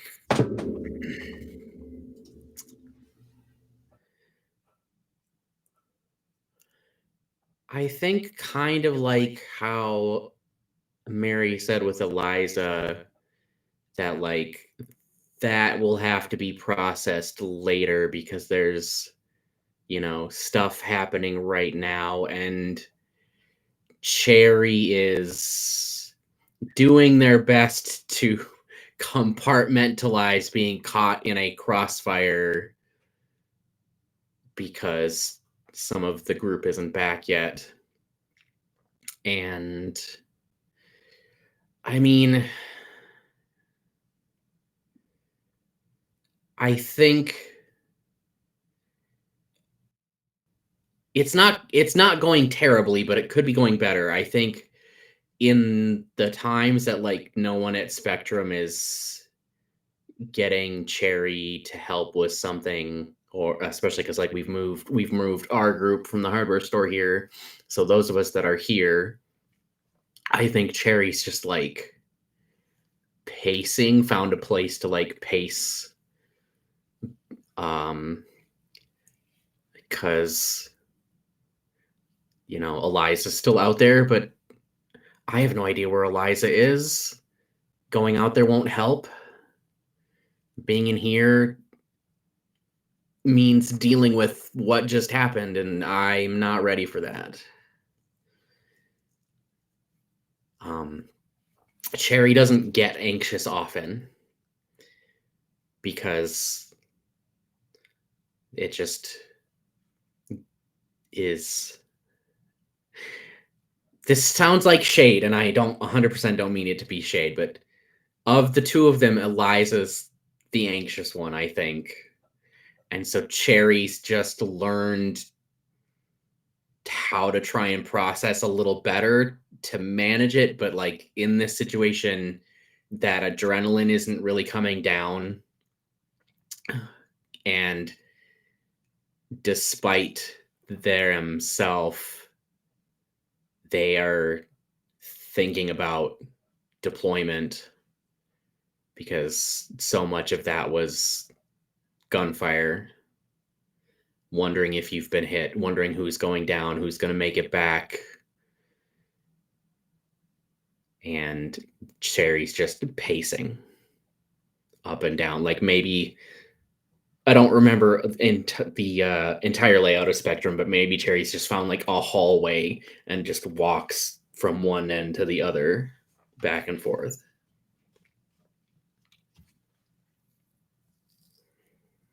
That's perfectly fine. I have a thought. Do you mind if we do a flashback for Cherry? Sure. So, in your monologue, you mentioned Cherry missing the apartment they had with Eliza. So I think in this flashback, we see Cherry alone in this apartment, maybe waiting for Eliza to come home from something. And I'm just wondering, like, what was their life like? What was this apartment like?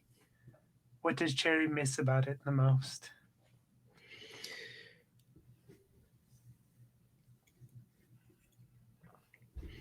I mean, there's a lot to miss about the world and how it used to be. Cherry misses the terrible couch they rescued off the sidewalk, but it was it was theirs, and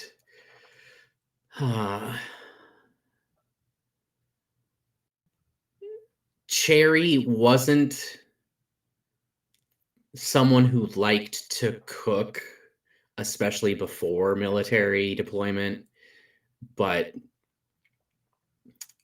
with Eliza being a paramedic, Cherry learned to cook and did it willingly and gladly.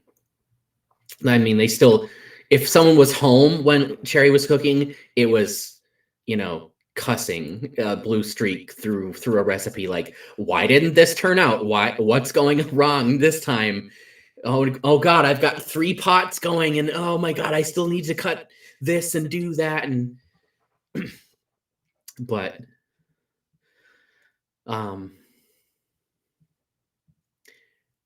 I think what Cherry misses most is that time when Eliza would get off shift and be home, and some people would be bothered by someone coming home and maybe immediately unloading whatever had happened, but Cherry really liked that time to have something tasty and to reconnect and to take some of that weight off of Eliza's shoulders, especially because Eliza is the one who saved Cherry.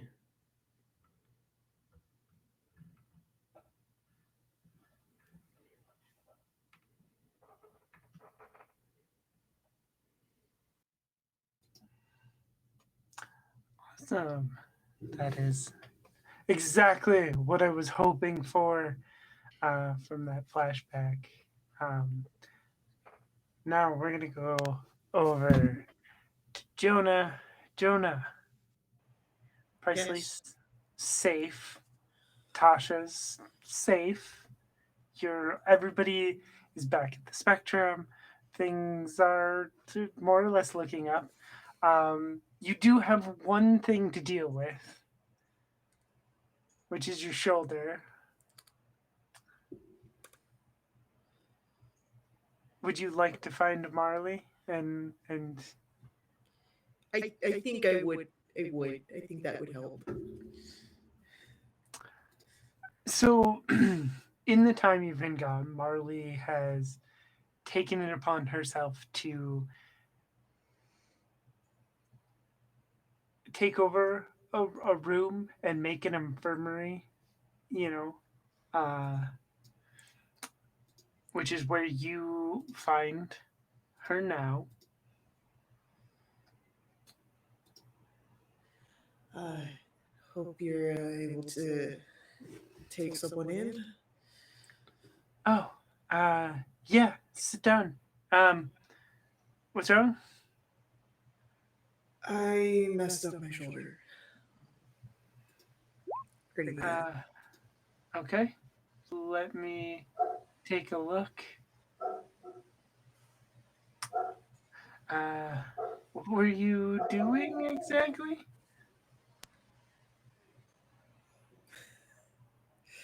Got into a bit of a scuffle. Got slightly ran over by a motorbike.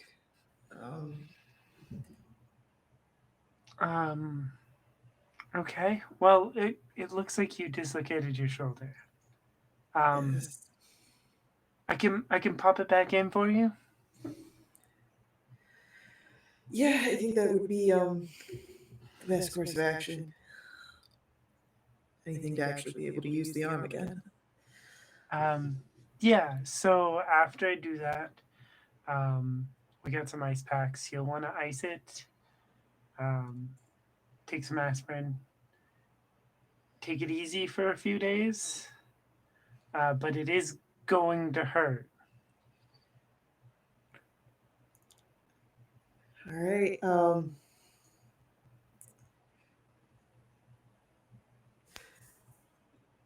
In hearing that it's going to hurt,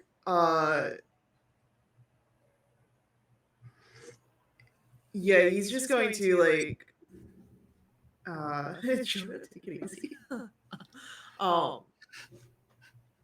He's just gonna pull his belt out of the loops and create a bit, and just be ready.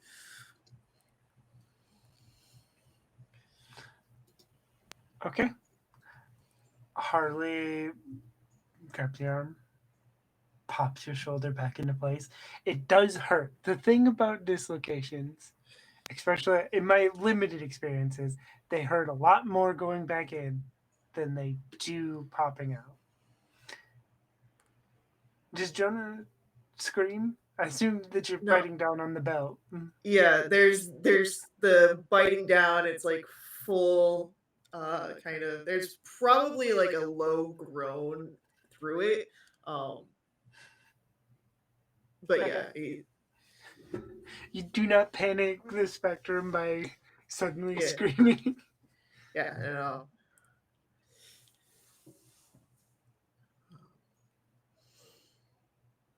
Lots of deep breaths afterwards.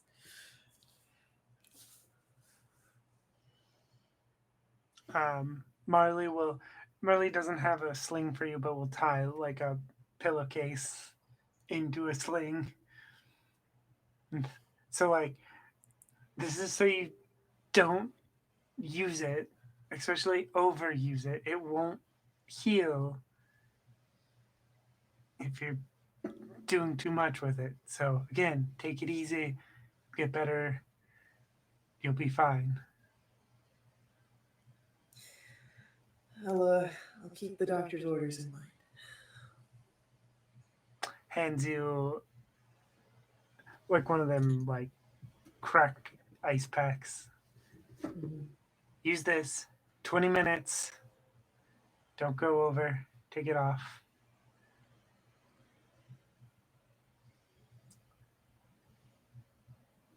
And then shoos you out of her Yeah, new office. yeah.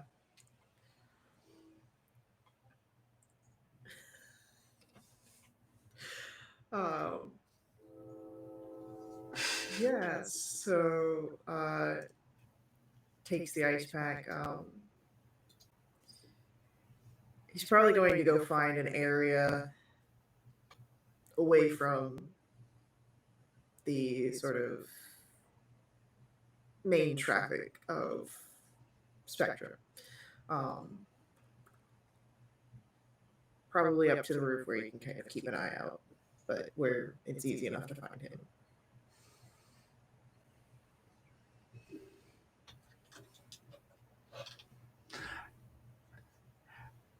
When you go up to the roof, do you have any, like, I don't know, binoculars or like a telescope or something up there? Jonah personally, no. If Spectrum has some that we've kept up there, sure. Yeah, that's more or less Yeah. what I'm asking is like, does Spectrum Yeah, have- I think we'd have some binoculars up there. Okay. Do you use them? Every now and then, like look out for a few minutes, put them down, let a few minutes go by, bring them back up.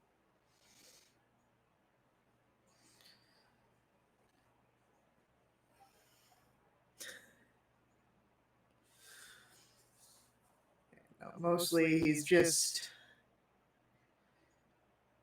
feeling like he has to do something to be of use, even though he's been told to take it easy. Keeping a watch, he feels is doing something.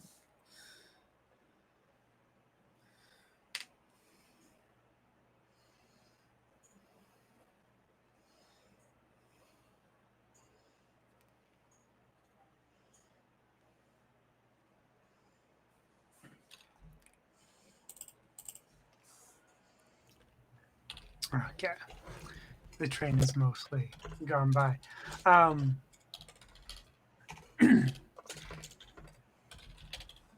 You look around with these binoculars.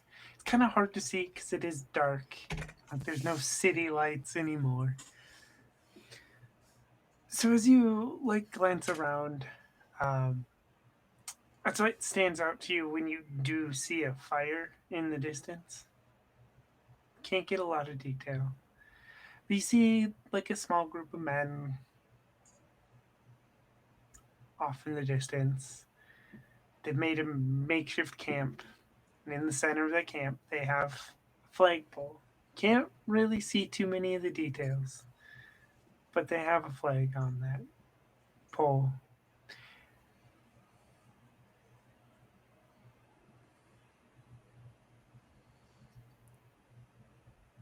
I'll make note of the sort of general area I'm looking at, so that way I can check out in that area come morning light.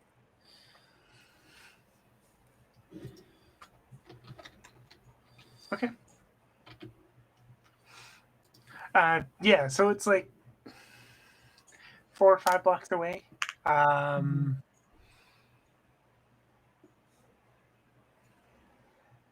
We'll say in an easterly direction. Okay.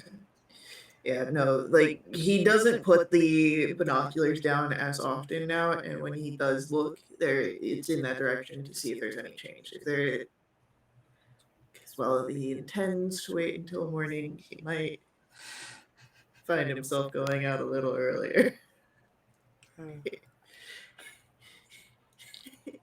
If prompted by what's written on his character sheet.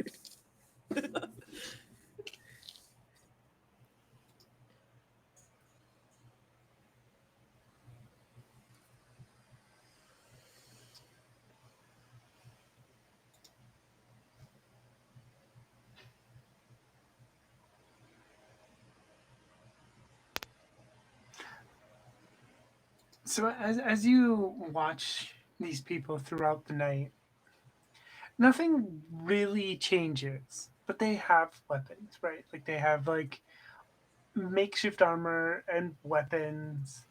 You mostly just see these long makeshift pole arm weapons that they use to take down zombies. But you only see about 5 of them. They don't seem to know that the spectrum is there. They've just chosen a spot to make camp for the night, and it just happened to be a few blocks away.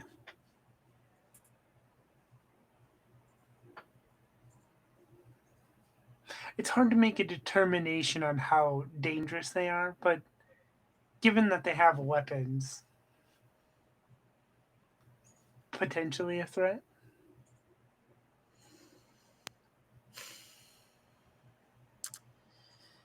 Having watched long enough to kind of understand that if they are a threat, it's not an immediate one.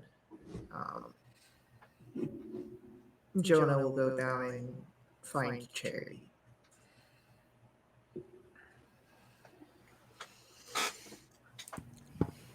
Who I'm assuming is still pacing in the hallway.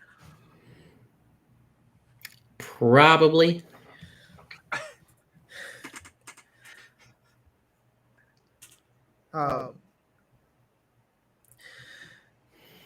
Knock knock. What's up? Nothing immediate. But something I think you should know about. I was up on the roof, just keeping a watch out for,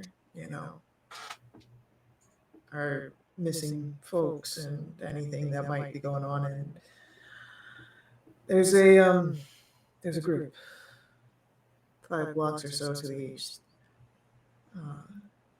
I don't know that they know that we're here, but they do seem to be some sort of group. They've got a camp, they've got a flagpole. I can't really see the details on that though. But what I did see is weapons.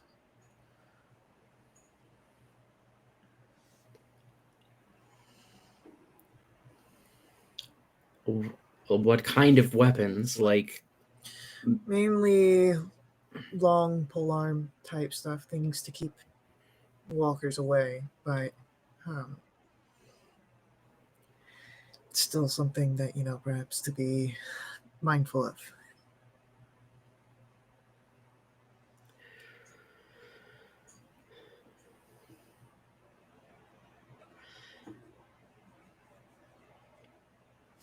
well, I'm not doing a whole lot right now. Why don't you let me take a look? Yeah, this way. And Jonah will lead Cherry up to the roof, show them where point out the binoculars, show them the direction that he had seen the group. I'll take a look.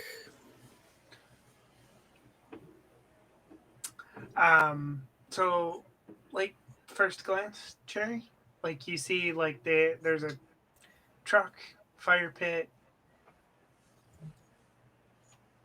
It very much looks like a to you like a temporary camp. I will, if you want to roll a scout roll, see if you can like maybe glean a little bit more information. I'll allow it, but yeah, like it looks like a temporary camp. They've just like kicked a few pieces of concrete into a circle, made a fire. They've got like they've circled the wagon, so to speak, and made a perimeter to for the night. I mean, as a player, I'm like, why roll the dice and invite potential problems? As a character, I think Cherry wants to try and see if they can make out what's on that flagpole. So I'll roll the scout. Okay. A success and a mess up. There's my luck.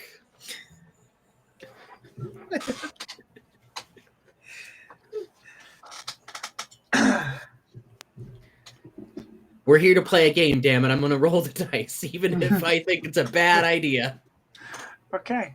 So, yeah, you look, you get as much as you can see, right? It's dark, you're looking through binoculars, you're kind of going off their firelight here.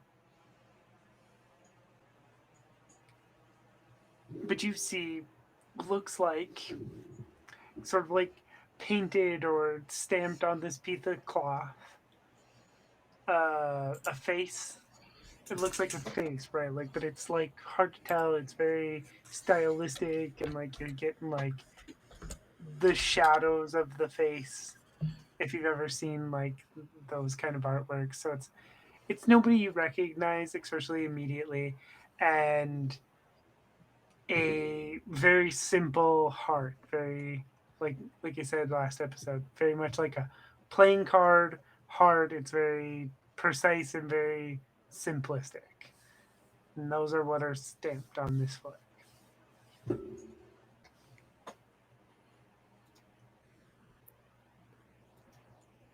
Why are they carrying around a flagpole? That's such a choice. Did you see that, Jonah? The flagpole? Yeah. I couldn't see what's on it, though. I will describe it for Jonah.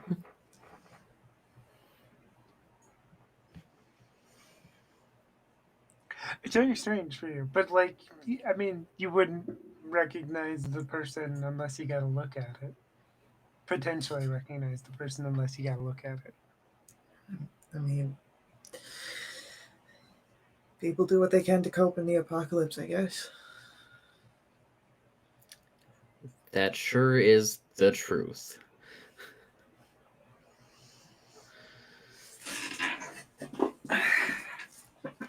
I mean, I agree with you. I don't think they're a threat.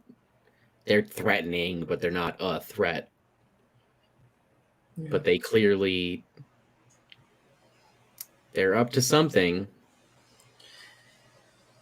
It's not a right now problem. That's a problem for down the road. feels like we've got a lot of those down the road problems starting to pile up.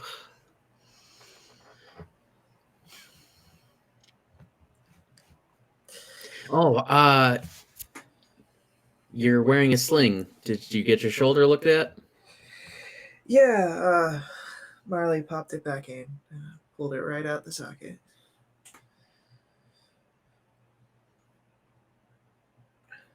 Bet that hurt. Having seen that done to a few people. There's definitely a lot more things I'd rather experience than that.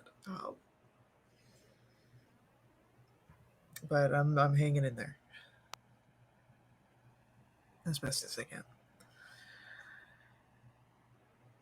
How about you? I know you've been kind of, your mind's been elsewhere since we got back.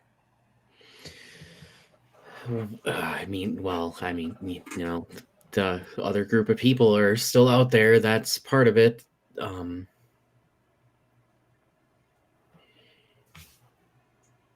I don't know what you've heard, or I know we haven't talked a whole lot till we went on this little adventure here, but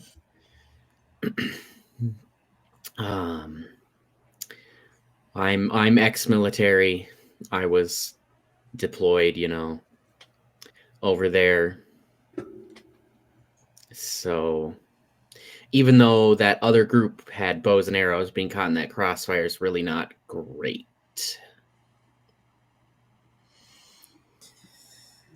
Yeah, no, it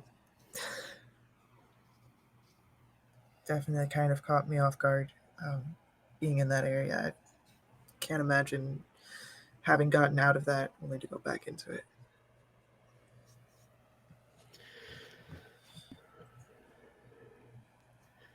I'm just glad though the three of us got out of there without any of us taking a hit. That would have made things a lot harder.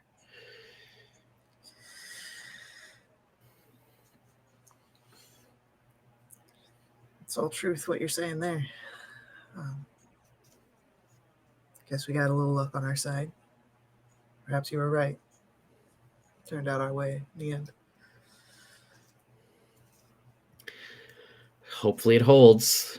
We've got a lot to get ready for, it seems like. Yeah.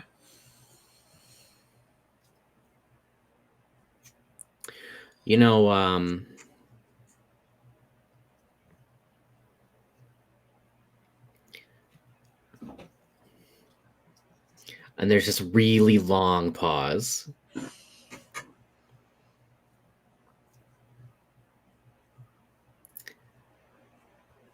I know Eliza can take care of herself, but I worry.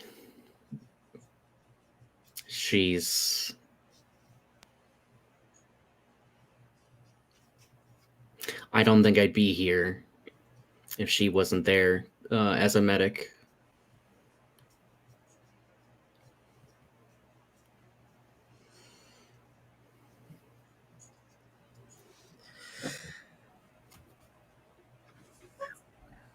So, well, I know as much as you are worried about Eliza getting back, is perhaps some of this worry about who you would be if she didn't.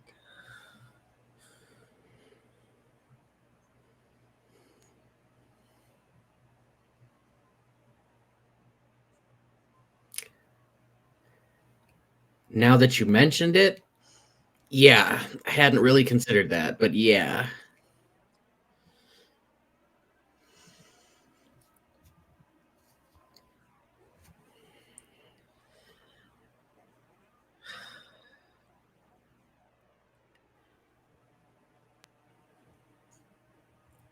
Well, allow me to hold on to some of that naive optimism that you brought before the bar. I don't think you'll need to worry. As you said, she can hold herself. She'll come back.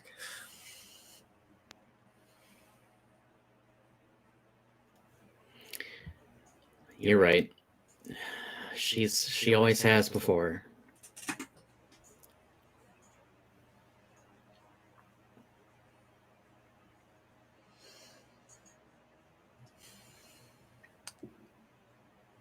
That counts as social interaction if you don't want to reduce stress.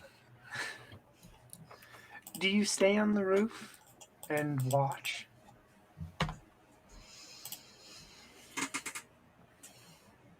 Jonah will.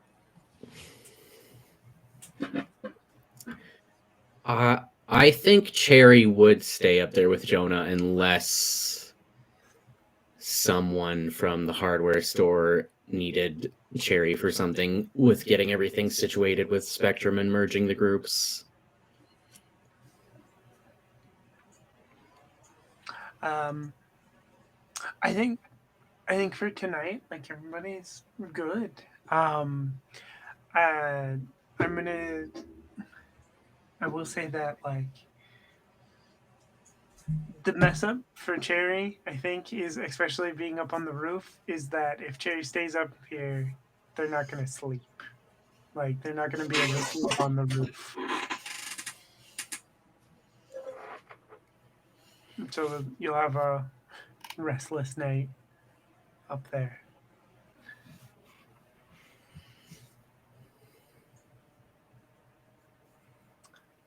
Now, our other group. You've been walking for a little bit. I imagine somebody's switched places with Dalton and Harley at this point. Maybe Aiden. I don't know who would be carrying with Aiden. I definitely will. Okay. So Deborah and Aiden are carrying Chase. And as you go, Dalton taps Eliza on the shoulder. Hey, there's something going on behind us. What? And she'll turn around. You turn around.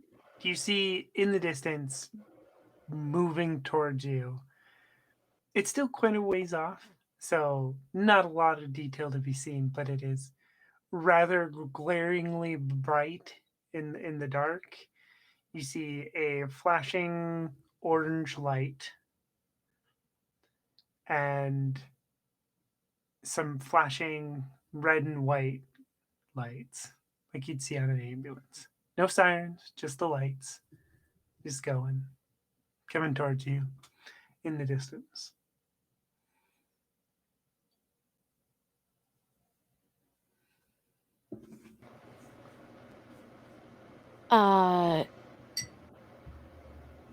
Yeah, I think Eliza will kind of try and say, maybe we should hide. I don't know about you, but I haven't had a lot of good luck finding people on the road. Eliza, you look around. There's not a lot of places to hide. Maybe you could try to hide in the houses if you can get into them, but like you're on this road. It's like houses, and you could maybe make a dash for some side streets, but like duck behind a car and hope for the best. But not a lot of places to hide.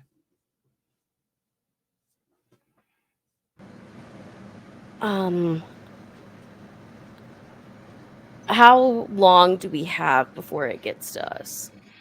I mean, you're walking. They're in cars, moving not too fast because they can't move too fast, but you maybe 10 minutes. If you're lucky, 10 minutes. I'm gonna get in my bag and get my looks like my old paramedic uniform on. Try and make this look as regular as possible, like a medic trying to go get help. Okay. And because Eliza is she's worried about the regular group, maybe she can try and distract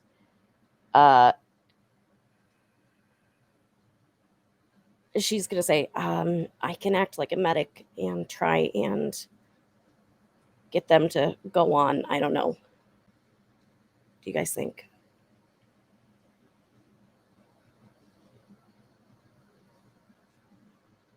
Are you posing it to the whole group? Yes, like very quickly. I'd rather not put you in that because we don't know who we're going against.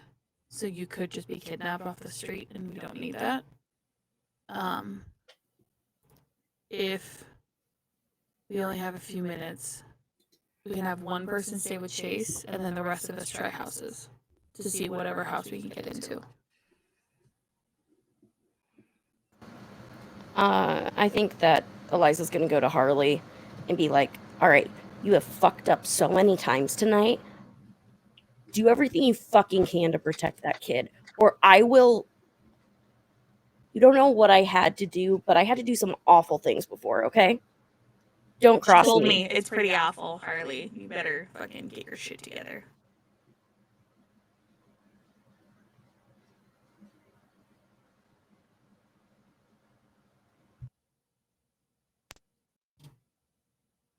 And I guess it's trying to very quickly look for a house. Okay. Are we in a neighborhood of sort? So there are neighborhoods to the sides of you. Like there are houses and side streets where there are like a few houses. I would like to try to go open one. Roll survival to see if you can find an open house. Sweet.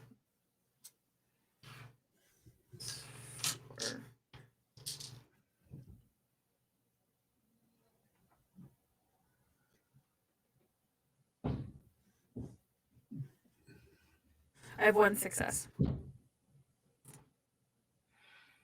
Okay.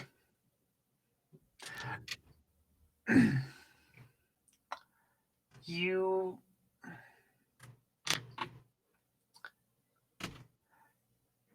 the first couple houses you find are locked, right? Like the first couple houses you go up to are locked. The third house you go to, the first door you try is locked. But you try the garage door and that one opens.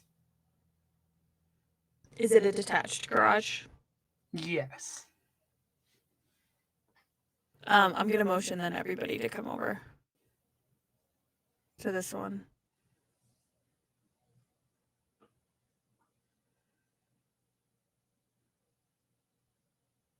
You're getting everybody inside.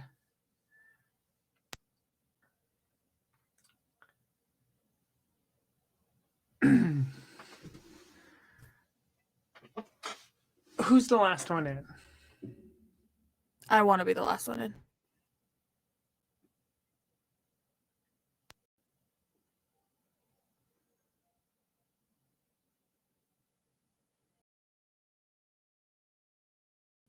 Liza, where you, how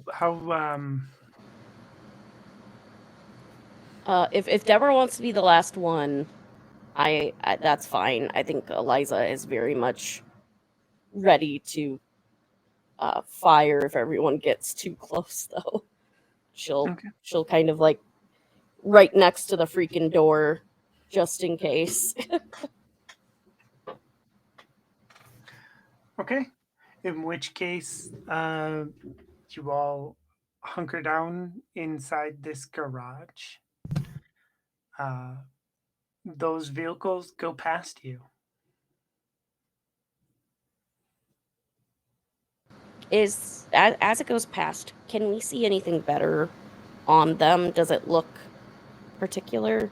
Like any spray paint on it? Like No, there's no markings other than the markings that were there. Both vehicles look in pretty decent shape given the apocalypse. You know, one is, like says like Eau Claire Fire Department or whatever ambulance, and then one's just looks like a city truck, like you'd see near road work or something.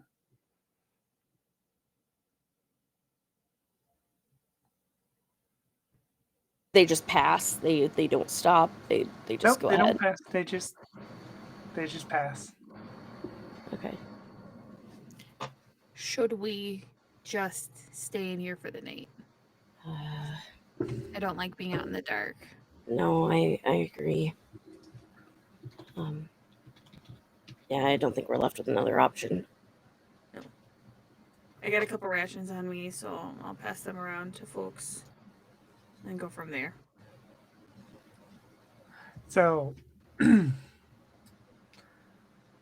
would say, if you don't mind me jumping in here, I would say you are very close to the spectrum. And I won't force you, but as the storyteller, I would like you to get to the spectrum tonight. Okay. Okay. I can put Chase on my back and we can try to see if we can go just like a little bit faster. Give folks a break and give my arms a break by putting them on my back. We could figure out like maybe like to use the because it has a sling, right? We could make like a Chase baby Bjorn Yeah. for Deborah. I'd love to have a baby Bjorn and have Chase be in it. He's like my son, but like not, you know. Okay. Yeah, I'll allow that. You pick up the pace. You are at this point only a few blocks from the spectrum. You make the turn towards the street. Cherry and Jonah, you noticed this before Eliza and Deborah and crew turned the corner. A truck with a flashing orange light, an ambulance with red and white lights pulled up in front of the spectrum on the street. So this is the same scene that Eliza and Deborah and crew see. Nobody gets out right away when they pull out, but you pull up, you see they're parked right in front of the spectrum. Cherry would be running down to this where that is the moment the moment it's obvious they're stopping in front of Spectrum. Cherry's on their way down. Okay. For the sake of the story, I will say that you get outside as Eliza and Deborah and crew are getting there.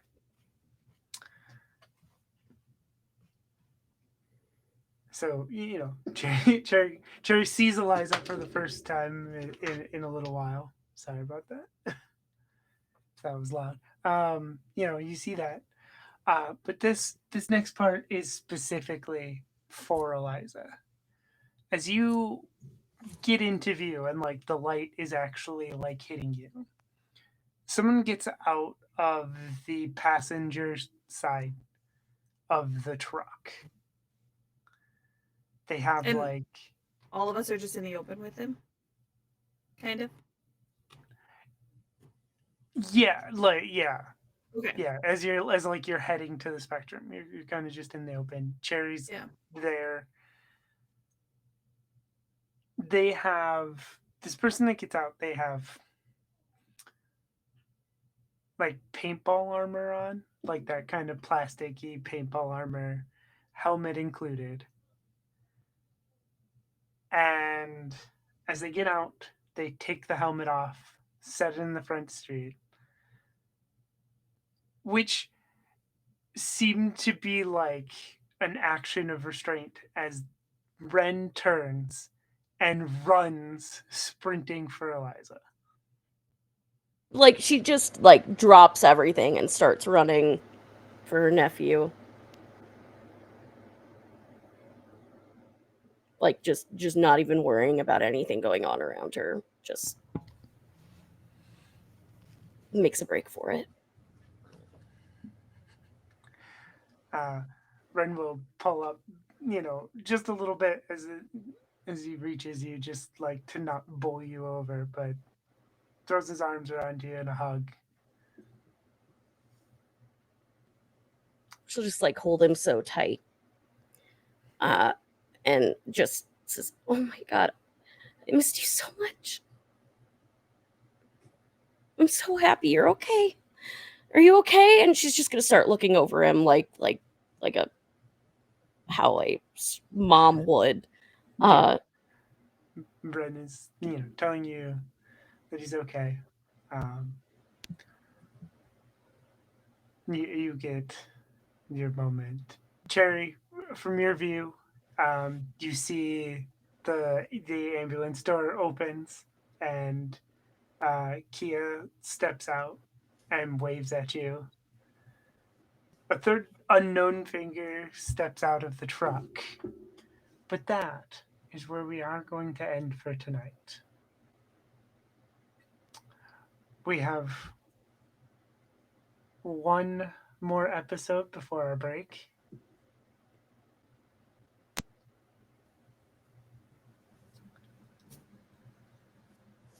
So I'm going to have my players sign out for the night, and I'm going to see if we got anybody to raid. So Sweet. I start. Hi, everybody. My name is Merm. I use they, she pronouns. And tonight I'll be playing Deborah, who uses she, her pronouns, and who's just a really angry lady right now. And that's just kind of what it is, and that's okay. It's okay to be angry. Okay, Dick makes you angry. Dick does make me very angry and very, I just don't know how I feel about it anymore. Anyways, I'm doing a bunch of charity streams over the next 2 weeks between now and October 31st, so you can find me here on Nerds with Dice doing a few games. I'll be on, wow, I don't have anything prepared, on the Goodberry Cafe to help raise money for some funding for folks. But all of that will be on my Blue Sky, so if you want to follow me on Blue Sky at Merm with 3 R's, that's MIRRRM, at Blue Sky, Blue Sky, .bsky.social. I'm so incredibly tired. Yeah. Follow me and all my shenanigans over there. And yeah. Gonna pass it over to, I think Faye is next. Yeah, Faye is next. Hi, I'm Faye, they, them pronouns. I've been Jonah, he, him pronouns. I'm not really doing too much besides this. So if you want to catch me around on the interwebs, I go by Faye Wild, which like most everywhere.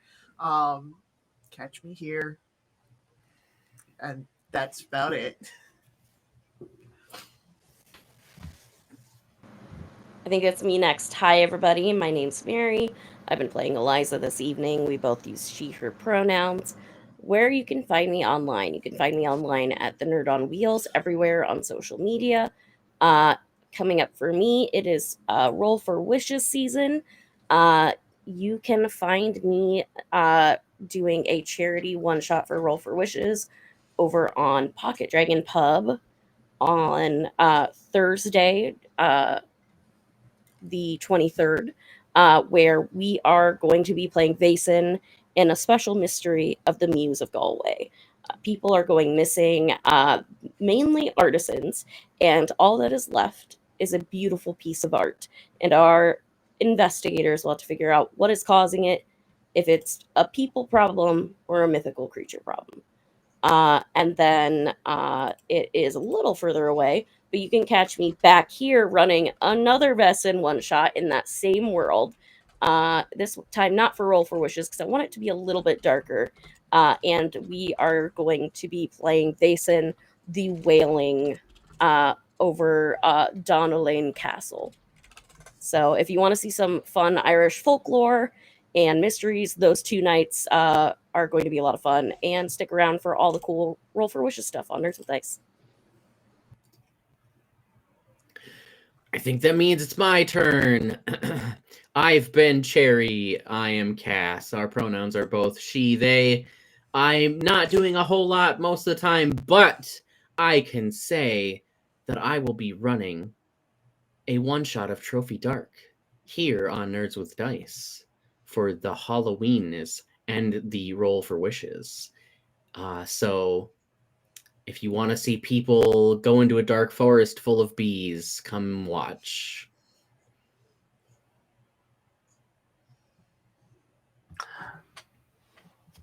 Awesome. Yes. And I have been your storyteller, Sophia Olivia Scott. Let's see. I do have announcements this week. I'm trying to actually look at what they are. I do not remember. It is for their fall fundraiser. I will be over next week. I believe it is the 26th. If it is not the 26th, I will let everybody know on my Blue Sky, which is Nerdy Teddy. But I will be on Diversity Saves playing kids on bikes. And then, let's see, November 9th, I will be on Valorant playing Quest. So come check both those out. Of course, Nerds with Dice has a couple of rambunctious weeks ahead of us for our fall games. So you can come check out. Tomorrow night is Cryptid Creek. We're going to have some reruns of some earlier games, including, I believe, we're going to do the very first episode of Fields of the Dead as part of our Halloween event. We've got Vason, we've got Trophy Dark. You just said it and my brain blinked out. You would think I would know my own schedule since I've been staring at it. We got Wander Home. Hector's running some more Wander Home over here for us. That's wonderful. Let's see. Wander Home, definitely Wizards, Night Tag. It's going to be a fun week, so come check that out. We'll be ending Halloween night. We will have in the Discord a little game night for people to come hang out with. I believe Vivi was talking about doing some like Jackbox games or something, so come check that out. And then Saturday, we'll cap the whole thing off starting 5 p.m. Central with a little movie night in the Discord with Coraline and Train to Busan. So come check all that out. I did not find anybody for us to raid, so we will just be. Did you Logomancy Media is currently on for Roll for Wishes? If we are want to they? go over there. Mm-hmm. Oh, I didn't see that. Okay, then we will raid them if they are on. I did. Cool. So we do have a raid. I will get that set up. Is there anything else anybody wants to say before we